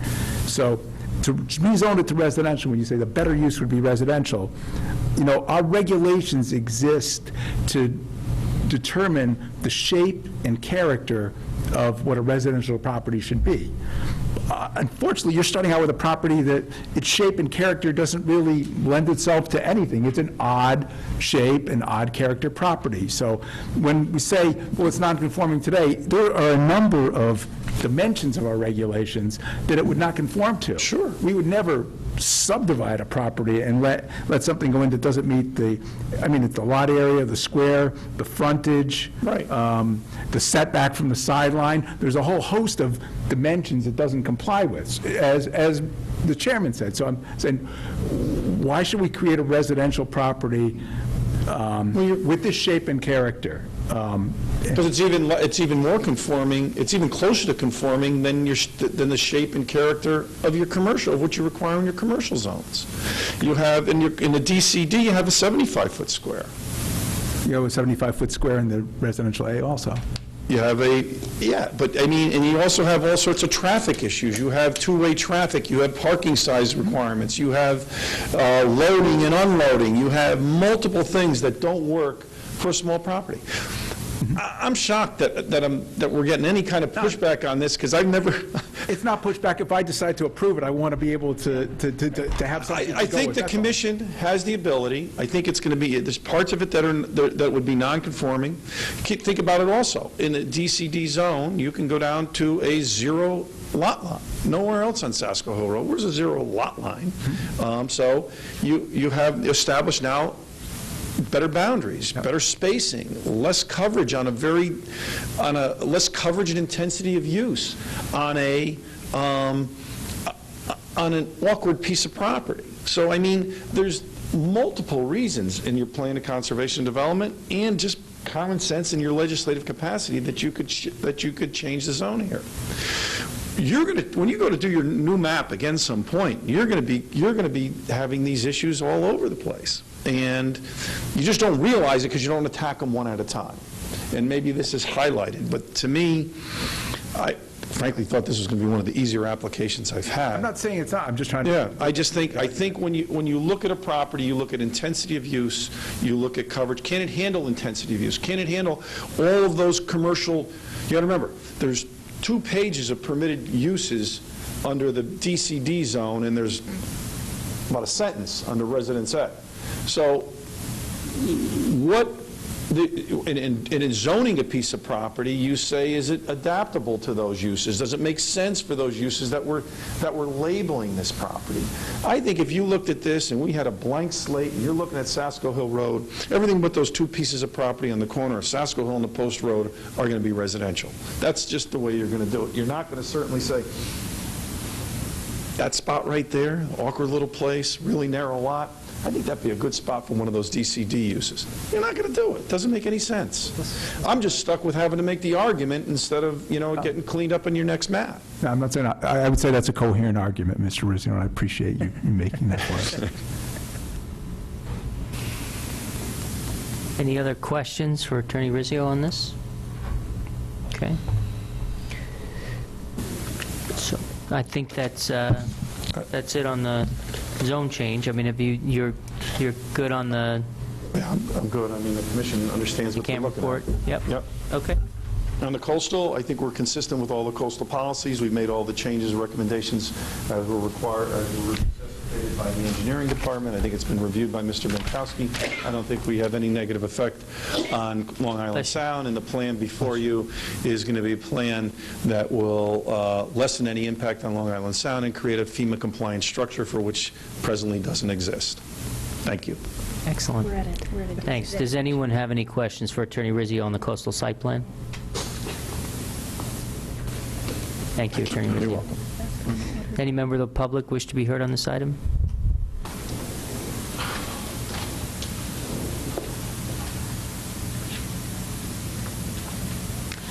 Good evening, Commission. And my name is Maisie Stanovich, and I am a long-term resident of Sasko Hill Road, 57 Sasko Hill Road. And I want to, this has gone on for so long, the conversations about this particular piece of property. And my mother, who is 94, who could not be here tonight, did write a letter in the past about the history of this property, so I can answer some of Attorney Rizzo's questions about why there's partial commercial and part residential on this particular piece of property. So I'd like to just read parts of my mother's letter, because some of you were not here when I first read it. In October of 1946, my residence was 57 Sasko Hill Road, Fairfield, Connecticut. Across the street, 56, 66, and 78 Sasko Hill Road were owned by Bill Stevenson. The rest of the property along Mill River was owned by the Miller family up to the intersection of Harbor Road. She wrote, it was close to the water's edge and had many evergreen trees. So that entire side of Sasko Hill Road that we're talking about were owned by two families, okay? In August 1955, we had a very bad storm, and Mr. Stevenson was out back in his hip boots to try to hold the lumber back so it would not float down the river. This is when he was reconstructing the 54 Sasko Hill Road building. It was originally a garage that he moved to the property as an outbuilding for his wife's art studio. So that's how that building started, back in 1955. In I-95, when it was being constructed, Mr. Stevenson had many truckloads of rock and boulders delivered. He used them to fill his property.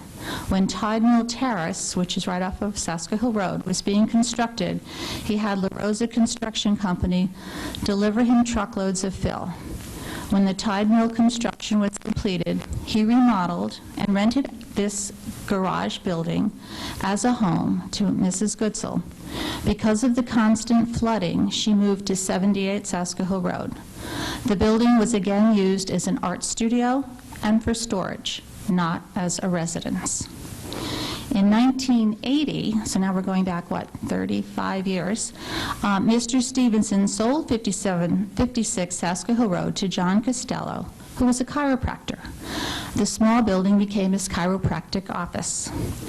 Costello sold the land, originally all 56 Sasko Hill Road, as 2 parcels with a shared driveway, and that's when 54 Sasko Hill Road became its own piece of property, and 56 became its own piece of property as residential, and 54 was marked commercial.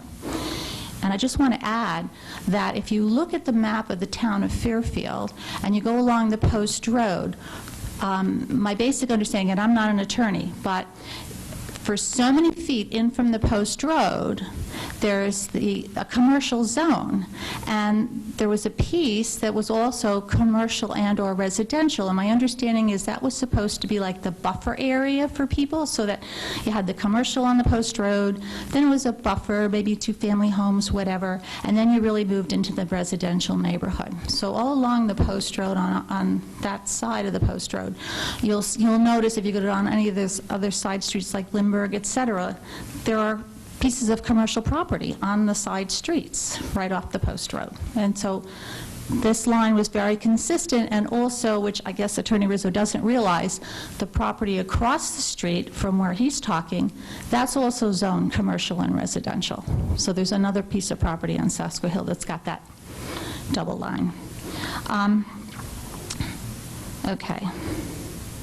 The last thing I want to read from her letter is, if you were to look at the town land maps in 1946, the physical property was quite different. The 56 Sasko Hill property should never have been subdivided. Right, but it was. It was, and that's what my mother wrote, because she wanted people to know. You still reading her letter? That was her letter. Are you finished with her letter? That's it. Lucy Zdanowicz, yes. Okay, thanks. Okay, So I'm we need- sorry. And I appreciate the history, and I really generally just, you're entitled to speak as long as you like, so long as it's germane to the issues. The fact is, this property was subdivided. Right. It exists on the maps the way that we see it here today. Right. And we have these issues we need to deal with. It's a non-compliant building in a Right. flood zone. Okay, so if you have some comments that are directed at the application and the issues that are, really related to the DCD versus Residence Right. A, please, let's hear them. Okay, and I guess I'm just giving the history because it kind of explains why it all became so non-compliant. I mean, that to me makes sense. I mean, it became non-compliant, those are the reasons why, all right? That's really why I wanted to read it into the history. It's not like somebody decided intentionally to make it non-compliant. It happened over time, okay? And one other thing that I wanted to say is, my own feeling is that it should just be left the way it is. It's non-compliant. It probably should have never happened in the first place, but it did, so it's there. And why now create more issues and more non-compliance? I mean, this building as it stands has worked since 1980, and I just feel in all the proposals that have been made, that we're talking about, very, very large structures on a very small piece of property, and I understand the regulation's okay, but it kind of, it's hard for me to understand. And as far as if it doesn't meet as a residential, if it doesn't meet the minimum requirement of the 75 square foot frontage, then we're going to be back here again when they have to apply for another special consideration or variance or whatever. Is that not true? It's not, no. Okay. And I think that again, I really try not to do this with non-lawyers, and I think that one thing I'd ask you to think about is, under the current regulations for the design commercial district, which this parcel is zoned presently, there is a much larger structure which could be built on this property without much input from us. Right, okay. The regulations permit there to be some building on this property. There is an issue with a non-compliant building, but, so we were here for the last hearing, and wondering whether, was there any comment about there being a desire for residential, for this to be to be rezoned residential at that time? From you? No, never. No, never.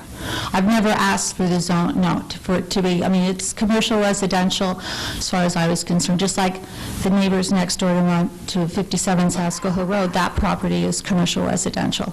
Right. And it's fine. As I said, there are many others in the town that are the same way, right along the post road, the ones closest to the post road. Okay. So I have no request for that, okay? And I didn't mean to cut you off. If you have further comments, Just let me look one quick second. I also feel that if it's left as partial, commercial and residential, then, as I understand it, there are other regulations when you want to put something in commercial relative to number of parking spaces, et cetera, that would also have to, other requirements that would have to be met, so that I can't imagine that some huge restaurant would be built there because there wouldn't be enough parking. So I'm not really fearful of it staying as a commercial and residential, okay? So thank you very much, and I'm sorry if I hope I didn't bore you, so thank you. Thank you. Thanks for your comments. Appreciate that. Any other member of the public wish to be heard? It's the guy with the sliver.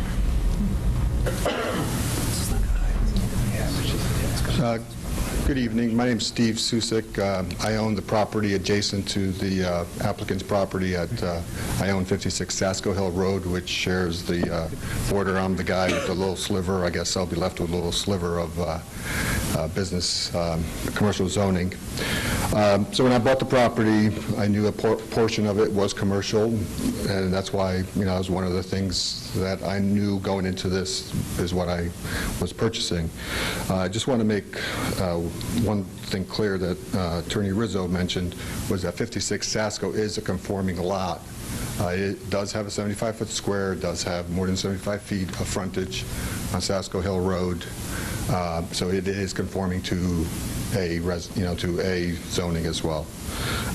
What I asked the board to do is take a look at the 1984 deed.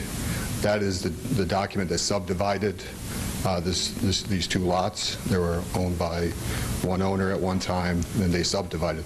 There are some restrictions in that particular deed that I don't know what the legal ramifications are, but there was some intention for the use of that particular property.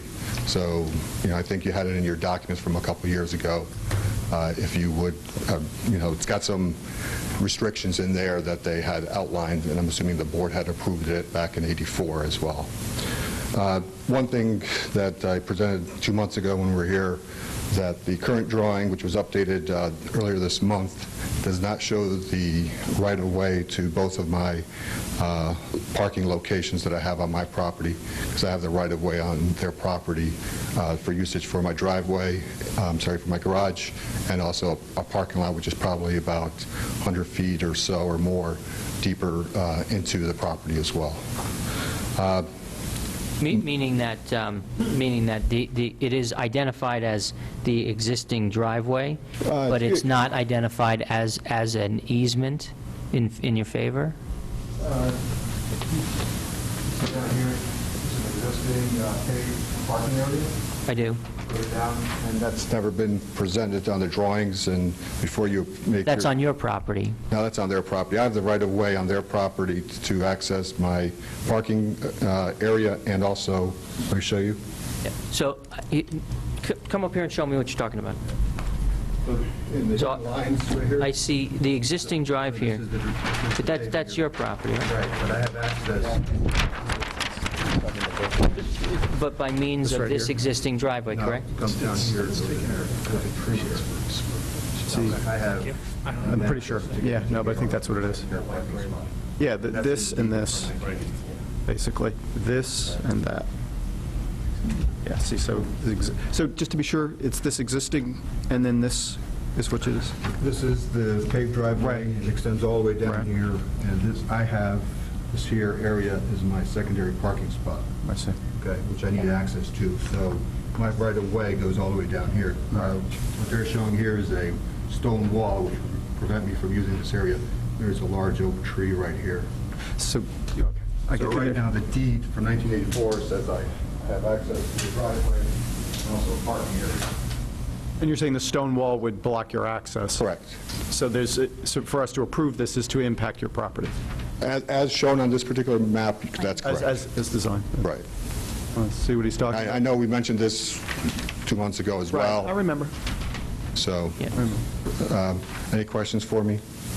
No, I clarified that for me, and I'll point it out to Attorney Rizzio and ask you to talk about that. I know that we don't normally, Mr. No, Chairman, I know. but I just, only because the future of this property may have something to do with what is there.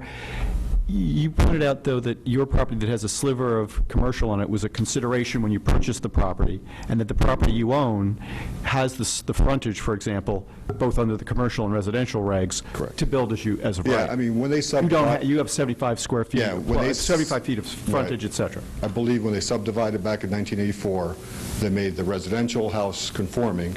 Right. Right, they got 75-foot square frontage, and then they made the commercial lot non-conforming, which I think always has to come in, any improvements to that lot always has to come in front of this board. So your two issues are, one, that there's actually this wall that affects this access to the parking space under their design for this change, and two, that sliver of commercial you have, you think that by changing this may devalue your property so much because somewhere down the line someone may want to develop commercially, and who knows if you might be involved with something like that. Correct. So then you might have what was described by the counsel for the applicant, which is you could do some sort of consolidation. So you would like, It doesn't hinder me to keep it commercial. Okay, great. Just want to understand. Thank you very much. Thanks for your indulgence, Mr. Chairman. Yep. Thank you. Thank you very much. Any other member of the public wish to be heard?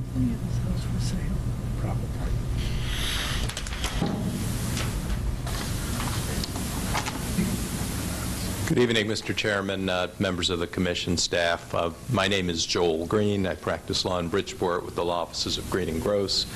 It's my pleasure to appear before you this evening on behalf of Sasco Associates, who owns the property at 2375 Post Road, which is on the corner of Post Road and Sasco Hill Road, and which abuts this property. And I suppose, to quote Mr. Commissioner Kennelly, potentially quoting me, everything is cool, so why disturb the zoning? As he had said. As you said last time. Probably in Latin, though, I'm sure, but something much fancier. I don't recall that. Yeah, just kidding. So I guess I have a preliminary question on the application before I proceed. I'm wondering, I am concerned about a comment by Mr. Susick about the existence of an easement, and that the nature and extent of the easement may not be reflected on the plan that is shown. Well, I'll have that a question for Attorney Rizzio, who I would expect to comment on that in rebuttal. So I'm concerned with the opportunity to address that in terms of the access. May I just inquire Attorney Rizzio briefly? Sure. The edge of the stone wall in blue cuts off his parking.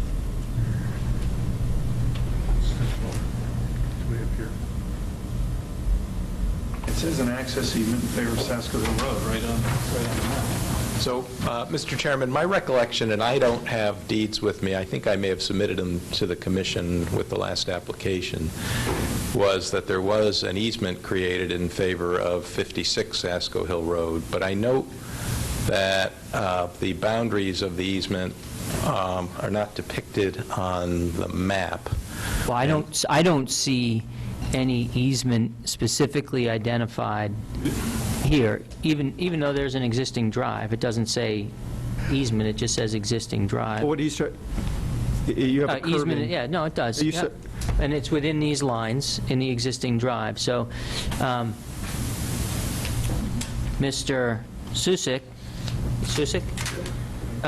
contends that the easement in favor of his property is not accurately reflected on this map, that in fact it extends further up into the property in addition to that which is shown here. That's his contention, as well as that there is a portion of the proposed stone wall that encroaches into what he alleges is an easement in his favor. So I'm wondering whether the commission and the public wouldn't be well-served to continue this matter and have the easement depicted on the site, on the plan. Well, I don't know that we could approve a site plan that has, that does not accurately reflect all of the easements. And that's my point, and I have concern. So why would I adjourn the hearing? I continue the hearing. Why would I continue the hearing? Because I think that it would allow Mr. Rizzio an opportunity to depict the easement area that Mr. Susik referenced and would affect what is being zoned and the access to the site. That's the reason I offer that. I mean, that's up to the commission, but it seems to me that we're getting into there's a requirement that the site plan, I think, show all easements. I agree with you. So, Just use as a basis for denial. I'm sorry. I mean, it would be a basis for denial. I think that's, I don't want to speak to the chairman, but... I think he's going, yeah. Yeah, I think, what I'm saying is I think, I don't want to say anything prejudices. No, of course not. And I don't know that we, you know, that I mean, I'm interested to understand from Attorney Rizzio, when he has his opportunity to, you know, address whether in fact he's looked at the deeds and if the easement, if it's his position that the easement is properly reflected on the map. He may be of the opinion that it is. Oh. I don't know that. You don't know that. I don't know. Chairman, maybe I can make it easy. Yeah, let me and make one of two ways, because I don't have the actual easement map with me. The commission would like to continue it, so they felt that this was a pertinent information, which, from a technical perspective, this is not a site plan approval. It's a zone change map, so it's not really, whether there's an easement there or not, doesn't really even make much difference except for the coastal site plan approval. Well, but if it makes, if it allows the commission to better understand this property and give it a feel for the type of uses that could be used, I would be happy to continue this hearing, provide the copy of the easement map, confirmation from the engineer as to exactly where the easement is located, and give this commission so that it has all of the possible information, relevant or not, in making a determination of whether this property is properly zoned residential or properly zoned design commercial. So if the commission, if it would interest the commission, I'd be willing to continue the application for that purpose and bring all that information relevant. Any other relevant information the commission may seem fit to the next hearing. And I personally didn't think it was as important a issue, but if the commission is concerned, you guys have the vote. I want to make sure you... So we are considering, you know, the two items. You know, we call them together, we're hearing them together. It's something that we're going to consider, you know, together. Certainly the coastal site plan includes the map. I believe, I haven't checked, but I believe that the map is required to accurately reflect any easements The and importance so of forth. we're happy to continue the meeting. The importance of the easement is relating to determining the amount of buildable or the amount of property you can use to attribute to your coverage. So what's most important is wherever the easement is, that property is to accounted for, and the extent of it is a reduction off the amount of property used in determining the amount of coverage you're entitled to. And I'll just tell you that, you haven't just walked up here to see the line that was drawn, but the line that was drawn is in the shaded area that's, been removed from the calculations anyway. So, I do have a question about the stone wall, because in the, the drawing that was made here, the edge of that stone wall does appear to be, within what he believes to be his rights. I'll have the engineer match up the easement map to this map and submit it as an exhibit so that... I don't normally do this, but, just to get a sense from the commission, does anybody have any strong feelings one way or the other to continue the hearing? I have no problem with continuing it. No. So, is there any other member of the public that wishes to be heard on this? No? Okay. I do. Since we're questioning the neighbors involved, I did have one question for Mr. Green, if it's possible. Well, just one. He's certainly here. Mr. Green, I did throughout. I think I understood the gist of what your rationale was. Why not leave it the way it is? My question is this change from commercial to residential would seem to take a rival for office space from your client by making it permanently residential. There would be no chance there would be another competing building. So I don't quite understand, is it just simply the aesthetics of looking down at a larger residential structure that brought your clients to have you come here? Because my concern is we're acting in our legislative capacity. I'm thinking about the long-term health of the neighborhood. Right. And it does strike me that Mr. Susick certainly seems interested and has a nice piece of property that is conforming about the possibility of commercial development. And I wondered if perhaps maybe your client might have an interest in additional commercial development there or something like that. That's not, the motivation of my client is not whether there's additional commercial development or not. It's strictly they hired you because they don't think the view of a larger building would be aesthetically pleasing and impact their, I just want to understand why. So I will get into that in my presentation, but I question very seriously whether a large commercial building could be built on the site anyway. So I'm not... On the existing site, anyway. Correct. But as opposed to, say, a consolidated site, for example, with perhaps Mr. Susick's property, consolidate with it with a developer that had, or an applicant that had the, the resources to maybe consolidate those properties. Well, I think Mr. Susick's property would have to be rezoned. Mr. Susick doesn't want his property rezoned now because he's excited. I understand that. Right. So we're not fearful of that. You're not fearful of that? Large commercial development there, and also, well, I will get it, I have a... I'm fearful of it, but... I have a presentation, but... Yeah. As my question, Mr. Chairman, is we talked about continuing. Mr. Green, no disrespect, he came up and asked one question. I assume he came here to do more than that. Right. And while we have time, shouldn't we hear whatever Mr. Green is going to present, just so we make sure that they're... Okay. So we're not just going to cut this off. Well, I was hoping to hear what else you had to say, Mr. Green. No. If we continue the hearing tonight, it's going to be for a specific purpose, which is to, deal with the easement and the map. We're going to do whatever we can tonight, and, if all consent, we'll hold it open for him to confirm that, or he should file a revised map, or whatever, I don't know what, but, so... Well, I'll withdraw my request for continuance of the matter, and I'll assume that the easement is within the area that's less than half the minimum square, and then we can just proceed tonight. That's fine with me, too. What I wanted to avoid... Yeah, you asked for a continuance so that the applicant could pull the deeds and make sure that that was accurate. I intimated that, an inclination that, maybe we'll do that. Sense of the commission, that sounds like a good idea. Okay, Attorney Green, proceed. Make your presentation. we'll hold the hearing open at the end of everything so that we can, accomplish that final piece. Oh, Now you want to pull, no, I don't understand. No, I had thought that the commission was going to continue this matter at this juncture so that my clients... Why would I do that? So that my clients would have an opportunity to review the easement, and I could consult with Mr. Susick, frankly, and some of the other neighbors on their view on this thing and see what the easement provides and incorporate that into my presentation. But I'm happy to proceed now. That's fine. Well, I mean, I don't understand what one has to do with the other, frankly. Or why you would assume that we would have continued it at this juncture. So, I mean, I think you should make your arguments. That's fine. There's an outstanding issue. There's an offer from the applicant to, consent to a continuance for that purpose. We'll see. Oh, that's fine. I'm happy to make my presentation now. That's fine.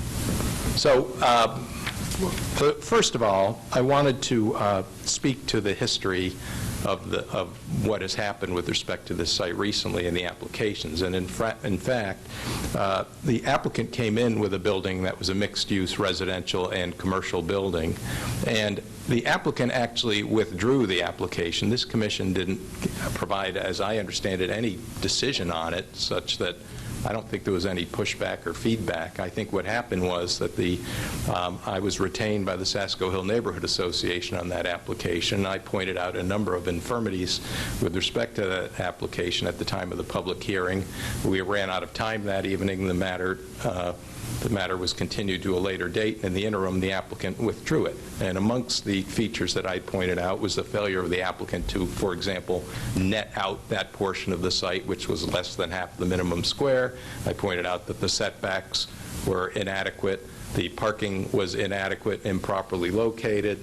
There was an access issue. I can't recall that. That was a couple of years ago. So that's... There were a number of things. Your recollection is correct that they withdrew it.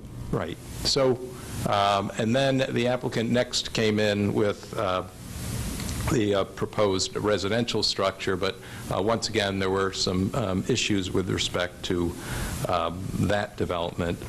However, first of all, I wanted to make a comment that I was hoping that the Commission would not consider, for example, the elevations of the proposed house, because it's kind of irrelevant to the Commission's determination of a zone change, meaning that once the zone is changed to a zone Residence A, then the applicant is free to do whatever the regulations allow within that zone, and therefore this house is not representative.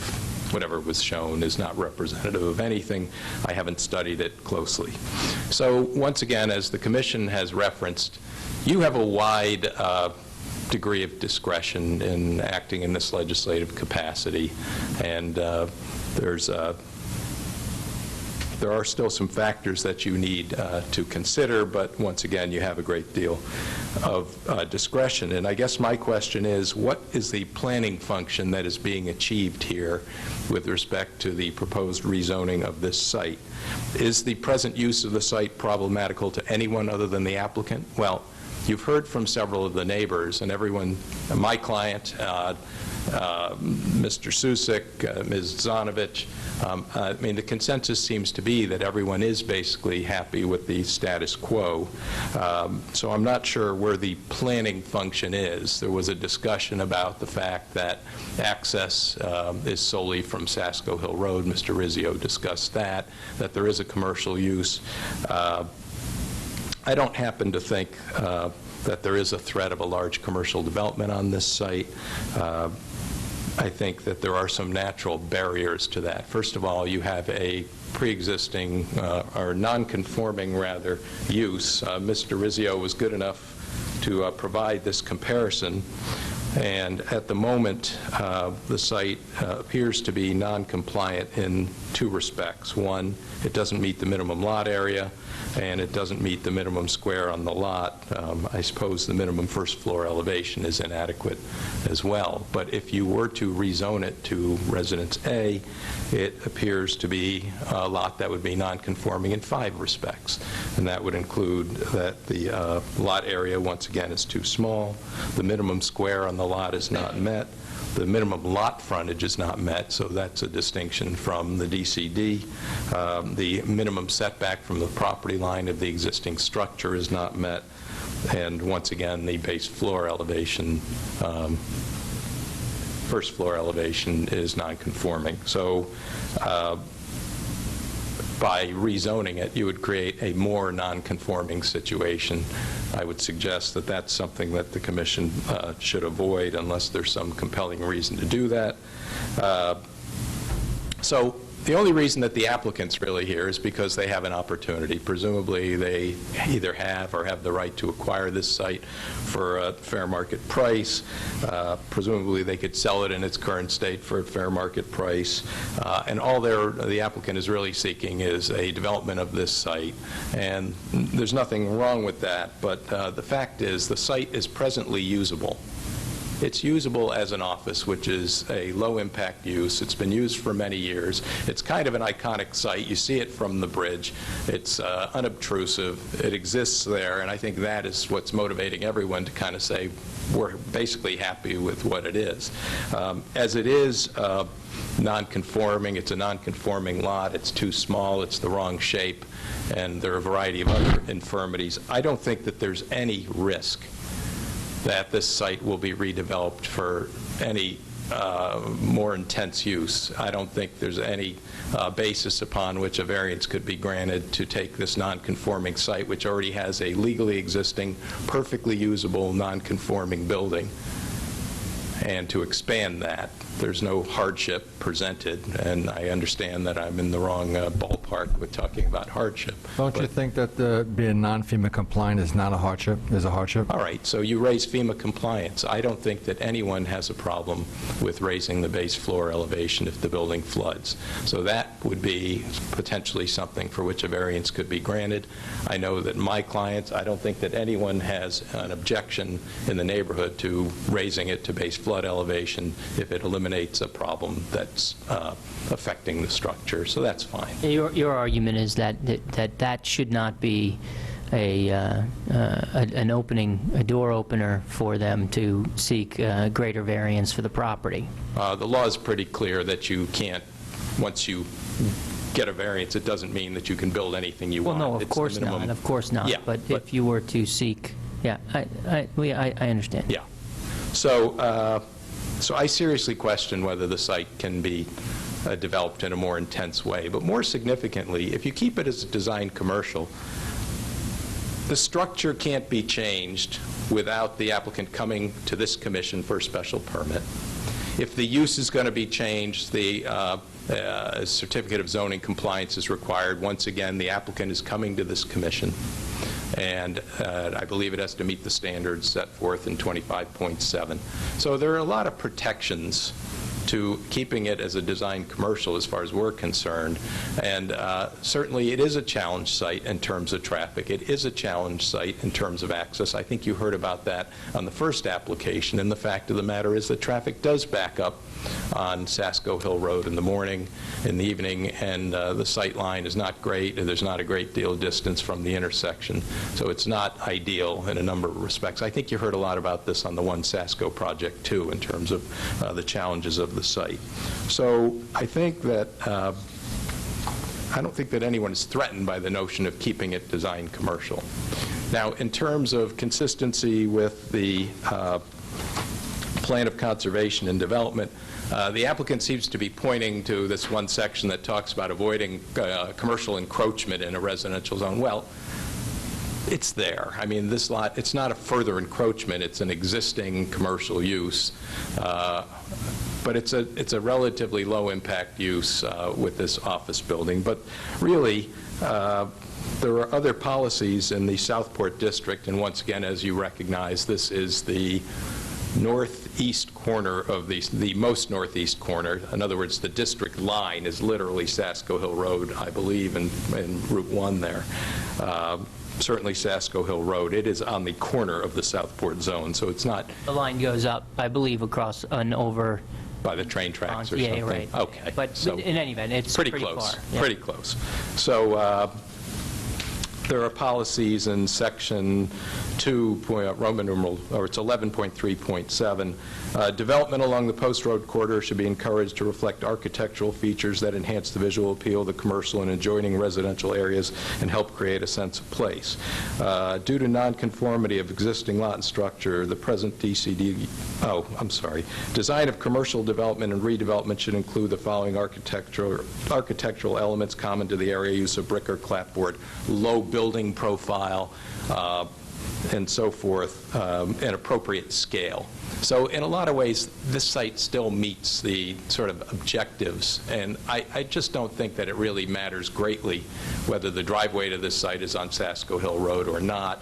It doesn't represent a further encroachment, and once again, the use and the control that the Commission has, I would suggest that maybe, I think somehow maintaining the status quo and avoiding larger development would be better controlled in a designed commercial district for a lot of those reasons. Once again, if the property were to be rezoned to Residence A, I doubt very seriously that the building could be expanded in any way. I doubt very seriously that the site could be occupied for the house that's shown or for any other house. And once again, the Commission has great discretion, and I note that I don't see that it's consistent with the plan of conservation and development, and I don't see that it would really benefit anyone by changing this to Residence A. So I would urge the Commission not to exercise its legislative function in that way. I don't know if the Commission has questions. Is it okay? I mean, Commissioner Kelly. Thanks. Mr. Green, so I don't think the applicant, just to be clear, I don't think the applicant is saying the existing use is an encroachment. They're saying the potential for greater encroachment in their mind exists because it is DCD now, that they already have, once we've had something pitched to us, that was going to be much bigger, which would have been an encroachment. It would have been a growth of commercial in that area, right? So, in other words, your argument is that, in other words, the argument that seems to be maybe the applicant was not that the existing structure is the encroachment, it's that the potential for a larger structure on the site would be the future encroachment, right? Let's just be clear. I don't think they're saying So you're suggesting then that the more intense development of the site would be an encroachment? Right. Or that's what they're saying we would guard against by moving toward approving residential here. So you're saying that if this lot the were to be... defense of the encroachment is not the existing. It would be some future application that would, Yeah, I mean, like actually one we've had before us. Yeah. Right. I just want to make sure we're clear on that. And then I have a second question. You're correct also in parsing that this particular property would be very limited, or would have limitations. It would have at least 2 existing nonconformities for future commercial development. But since we're looking at the entire site, we're acting in our legislative capacity. This isn't some application for, say, a subdivision or something like this, where we only can look right at the site. Here we can look at the larger areas. We decide what's the appropriate zoning. Mr. Susick is quite concerned about this change because he has a commercial sliver and a property that's conforming both commercial and residential. So it does strike me that this idea that you've waved away, the idea that commercial development wouldn't be possible, it would seem if there was a consolidation of the properties, for example. Certainly Mr. Susick doesn't want to lose his commercial in the hopes of some potential usage. So it would seem at least there, if I'm planning for the future, I can't just narrowly with blinders on look at just this property. I've got a neighbor that's conforming for commercial, already has some commercial on the site. I mean, shouldn't that be something I should address? So Mr. Susick just has a small slice of design commercial on his property. Right now, yes. So, which he wants to keep because he thinks there might be the potential for future commercial development. I can't even say whether in the future, even if you turn it to residential today, that you might decide, this commission in its wisdom decides in 20 years to make the whole thing commercial again, all the way to I don't know, blocks in. I can't predict that. Far So be it I'm for not- me to ask you to predict the future. What I am asking is in such a broad sense, not that I don't think you wouldn't be somewhat capable of it, but in this narrow sense, as I try to work out whether I should vote what to do with this future property, if I'm looking at the conditions in this specific area, it does strike me that as I look at this, and you can just abuse me with the specifics of the site, not about what I could just want to, zone everything down Sasko Hill, commercial, haha, no, I don't.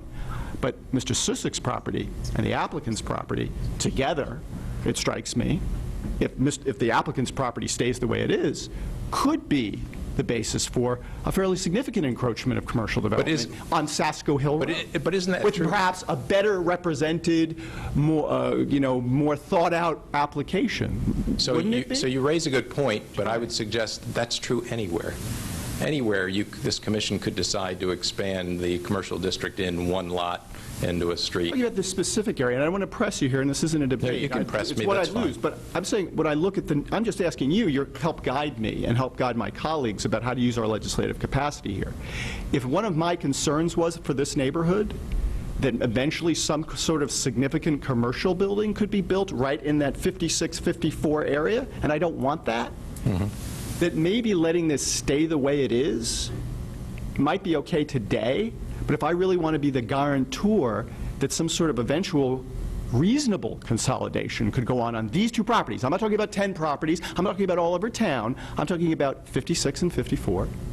That maybe it would be wise for me to guarantee that that doesn't happen by taking 54 off the board with residential as its designation, as opposed to leaving it there for some potential possible consolidation that seems to at least be more possible when you look at least one of the owners who spent now 2 meetings coming here to make clear he doesn't want the commercial to go away and likes his sliver. So I have great faith in this commission. Right. And I know that even if this commission decides down the track someday that 54 and 56 should be commercial, and if that's in your discretion think that it's the appropriate thing to do, then you will do that. Even if you don't change it today or you do change it today, once again, I can't predict the future. And someday you may decide it's appropriate.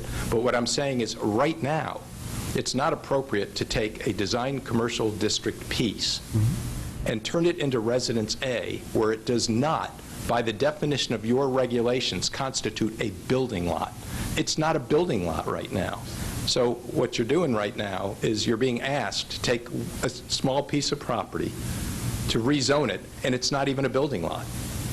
It does not meet the size, it doesn't meet the shape, it doesn't meet the access. I forget what the other infirmities are. So why would you do that? Okay. I mean, today, now, down the track, what I'm saying, to go back to your question, is even if you zone this Residence A today, then in 10 years or 20 years, you may say to the successors to Sasko Associates and the successors to Love Where You Live that we love the idea of commercial development along the Fairfield-Westport corridor and we're rezoning this for future. I can't predict that. And I don't think it changes anything whether you switch this back to residential, because frankly, this lot's been switched back and forth already once or twice. First, I thank the chairman for his indulgence, and I do not want to debate, but I'm trying to pin you down a little bit here. By changing this to residential and having perhaps a structure eventually built that is a home, I'm not more effectively precluding the likelihood of perhaps on those two properties consolidation and a more significant commercial property? You're saying that wouldn't be the case? It would seem making the change. What I'm saying is right now, you have a site that's commercial. Right. It's got a modest, low-impact use on it. Right. It's got an impact that's such, it's commercial, and yet no one seems to be bothered by the present use. Now, I think it may be vacant right at the moment, but while it was occupied by tank ship, I don't think it bothered anyone, and it's an example of how sometimes commercial is not the end, because it was relatively low impact during the day. A few cars came, a few cars went. I think it was literally a business office that didn't have customers or people coming and going. It was used as kind of a remote office, and it didn't bother anyone. And I think everyone feels that a professional office there is not really a problem. And that's why your client has asked you because it's Sasko Associates? Sasko Associates owns the office building, right? Yes. That's abutting the property. Yes. And they have brought you here because of this desire to keep it as what it is now. So it serves a variety of purposes for them. Right. First of all, it's not an obtrusive or bothersome use. It doesn't affect their use of the property. Similarly, they don't affect the use of the property for offices. In other words, they don't have a residential neighbor butted up right against their building who's going to say, you know, I heard whatever coming from your building or your air conditioning compressors. So it's great because it is a great site that establishes a nice transition.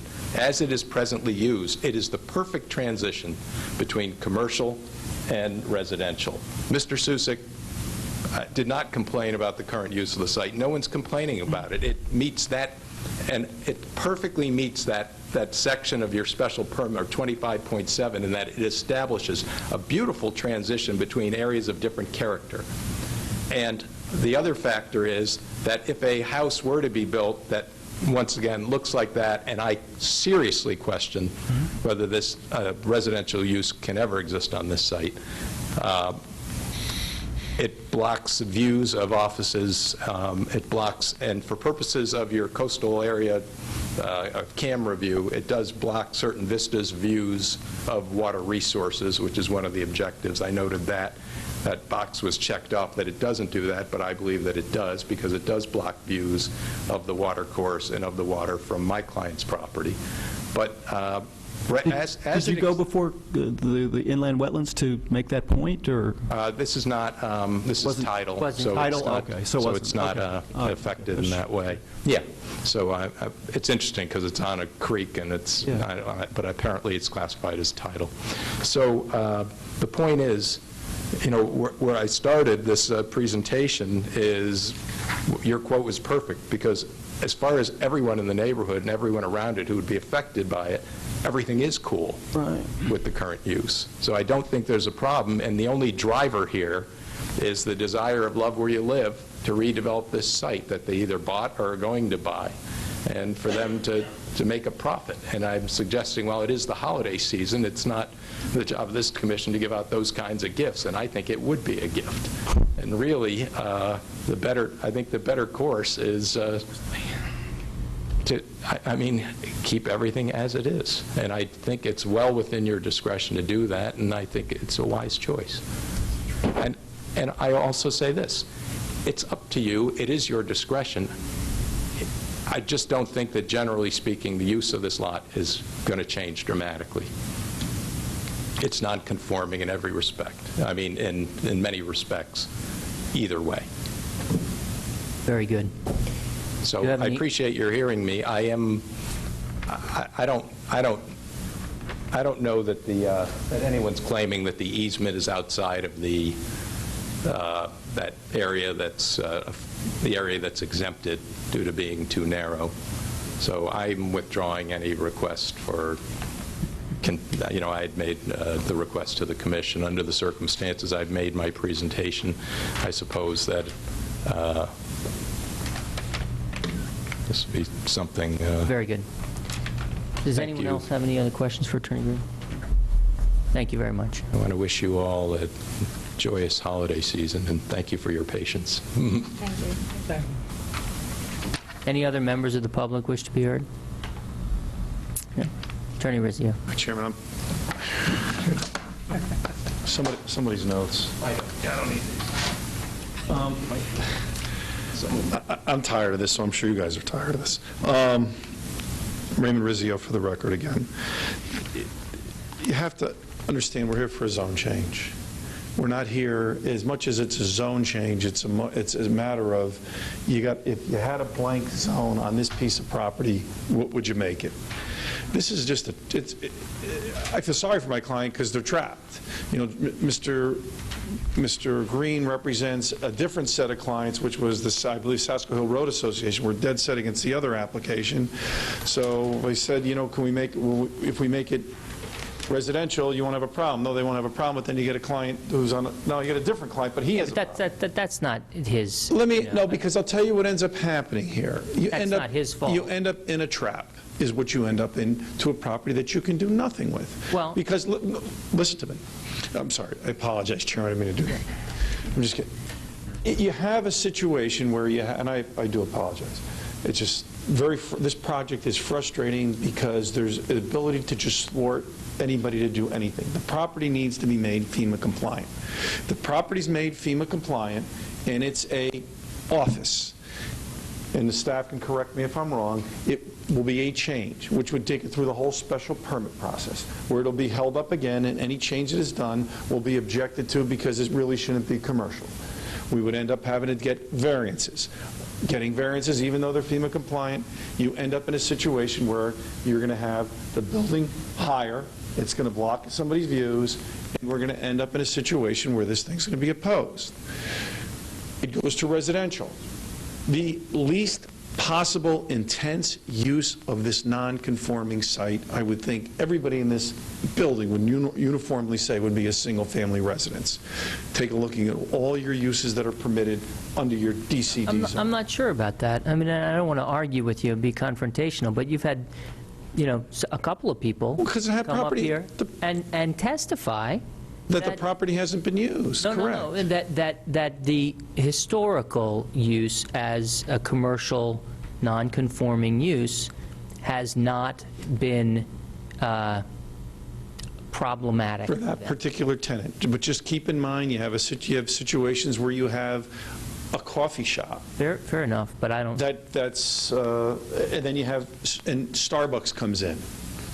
Little, you know, one's the neighborhood coffee shop, the next is Starbucks, and there's a whole difference in the level of intensity of use. You don't have that when you turn it to a single-family home. All in all, when you wipe the slate clean and you look at the piece of property, and this commission is designated with appropriately labeling and zoning pieces of property, I don't think looking at this piece of property being the only property that's on Sasko Hill Road, that's zone DCD, that doesn't have access or frontage on the Post Road, and is limited for parking, limited for traffic, limited in every which way, that the one thing this commission would do is say, well, that looks like a good parcel to be made DCD. I don't really think that anybody would do that here, to be honest with you. It is not a piece that's appropriate for that. And I may be killing myself because you know what happens is you deny the zone change, and now we have to make it FEMA compliant. And it's a little more problematic for me than it is to get up here and now say, oh, well, you know what, it really is a great spot for commercial. And we got plenty of parking, and it's not going to be intense use. So this is it's a very difficult trap that this property owner's putting into, where he's basically going to be restricted out of doing any kind of meaningful transformation of his property, which needs to be done because the property sits under, could sit underwater. So all I'm asking you is to look at this property, go by it, and say, really, look at our DCD regulations, you all have them, and say, do these type of uses belong on this site? My gut instinct is, you're going to say, you know, I'm uncomfortable with a lot of these uses. A single-family house? Yeah, probably. Least intensive, least intrusive, best use of the property for access, best use of the property for traffic, least bothersome to the neighborhood, and most consistent with the neighborhood with properties off the Post Road. Very, very easy argument. I mean, to me, this, and I apologize, I'm beating a dead horse because it's just very I appreciate it, and it's on rebuttal, but I think that you have just summarized everything that's been said a couple times now. Okay. Yeah. Well, my question is, does the commission want to leave this matter open? I really don't care one way or the other. I don't think it's... Well, then listen, if you're comfortable with the maps you submitted and you don't care one way or the other, then I'm not holding it open. I mean, there's no reason for me to do that, so... No, I think, honestly, I don't believe that it has any impact on the zone change. The zone change, the property, any property that is where the easement could be affected, or the location of the easement has nothing to do with the developable pieces of property. the question that we're dealing with development, whether it's commercial or residential, is outside the easement area. So I don't feel it has any impact at all on whether this is Residence A or DCD. If the commission, however, Fair in enough. their mind, would like to see that information, I have no problem with making that choice. The other question becomes is, and I think it was just thrown around, but I want to make sure that we understand that it's perfectly clear. The neighbor to the south, the next door neighbor, does not have a conforming piece of commercial property. He has a conforming lot that has about... Right. No, I think we're all clear on that. There is a portion, no, let me just cut you off there. He can use his property for commercial purposes, either combine with us, or to go for a zone change to his lot to further We're all clear. encroach. We're all clear on this.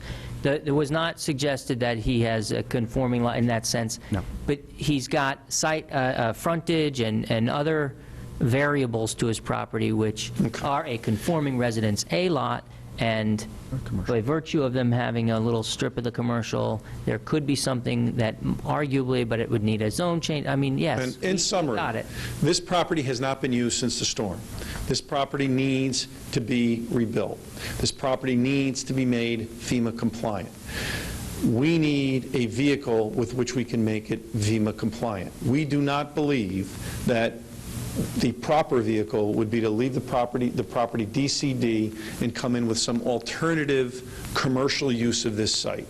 We believe in making this property FEMA compliant, the best use of the site will be a single-family home. That sums it all up. I appreciate your consideration. I apologize for if I have been abrupt. I know it's just been a very frustrating process for both me and my client as we've tried to make people happy, tried to come in with what we thought was a no-brainer, and appear to be thwarted there. But in the end, if the zone change doesn't occur, we're just going to keep back at you because we have to make this property FEMA compliant or just let it die. And I think part of the motivation is to just let this thing die on the vine. And that's what's going to happen because we can't avoid your process. And when you start the process and you know that this property has to be redeveloped because it can't be used without being fixed, what's it better used as? My gut instinct is it's as a single-family residence and not as a commercial development that starts 17 feet off the ground or 11 feet in the air. That's really what it is. So I appreciate your time. I apologize, as I said, for the abruptness and the frustration. But I thank you for your time and your patience and putting up with all of us. Thank you. Before you close, the invitation to be able to walk the property is basically the acceptance that we can go on the property to take a look. Chairman, I expressly give any members of the commission the full ability to walk the property if they need. I don't want to have any contact. They can either arrange, if they want to arrange an inspection through staff, we would certainly, if they any kind of access, the unlimited access to the commission. Thank you for your time. Thank you very much. All right. Before I close the public hearing? No. Yes? No, you can close the public hearing. All right. Just before they close the meeting. Yeah, I'm going to close the public hearing on this item. Just the request that you had for the zone, for the bond release. Right. I'd like to make a motion to go back into executive session. I second it. All right, motion to go back in executive session by Alessi, seconded by Commissioner Coleman. So the purpose is... Purpose is to have a decision on the Southport Terrace Meadow Ridge Road bond hearing that we heard about earlier. Right. So, I mean... Bond release, I should say. I think there's good cause for that. This is something, Commissioner McAleese, that we don't do as a matter of, routine. This is, as a matter of policy, we don't go back and vote on things that we've heard that night. I mean, just because everybody would want to do that, and we could be here all night. I understand the deadline that the attorney spoke about. Yeah, it's a difference in a lot of money. If they have to renew a bond at 2%, there's a big difference between $450,000 and $50,000, so. Well, and another, So you only meet once this month, isn't it? Yeah, and so we wouldn't, right, exactly, right. So, okay, so all in favor of going back into executive session, say aye. Aye. All opposed, abstains. All right, we're back in executive session. Can I have a motion? I'm going to recuse. I didn't hear this one. I have no opportunity to hear the tape, so let one of the alternates sit for me. Okay, yep, that's Same. fair. So Commissioner Noonan, you're on for Commissioner Barrett's. I think the same would probably fit for me, so perhaps Okay, Mr. Corcoran. so you're also recused. Commissioner Kennelly, Commissioner Corcoran, you're on for Commissioner Kennelly. Okay, can I have a motion? I'll make a motion for the bond release. Motion to approve the, I should probably, what's the number Well, on to there? reduce the bond from $460,720.50 to $54,264. Right, so it's a motion to approve Southport Terrace, Meadow Ridge Road request for the reduction in bond, made by Commissioner Lessie, second by Commissioner McAleese. Any further discussion on this? Yeah, my only comment is, they must have known for a long time that their funding needed renewal, and, I support it, but don't do it again. Nothing like coming in at the last minute. Well, They you know, knew I for a live, long time when that renewal date was, and okay. I mean, I live on Mill Hill, so and I know this has been ongoing for a long time. I don't know when they finished those infrastructure improvements, but it had to have been pretty recently, right? It's been a while. We couldn't have scheduled it any sooner than this. They've been asking us for a while to reduce the amount. This was the quickest. It was partially our scheduling problem. Your regulations require, once we get past the 50% mark, that it requires a hearing. This was the earliest opportunity for that to be heard. Got it. Okay, fair enough. Okay. All right, any further discussion? All in favor signify by saying aye. Aye. Any opposed? Abstentions? We have 2 recusals. The motion carries unanimously. That's it. I'm going to adjourn the meeting. I don't know why Rizzo didn't say that.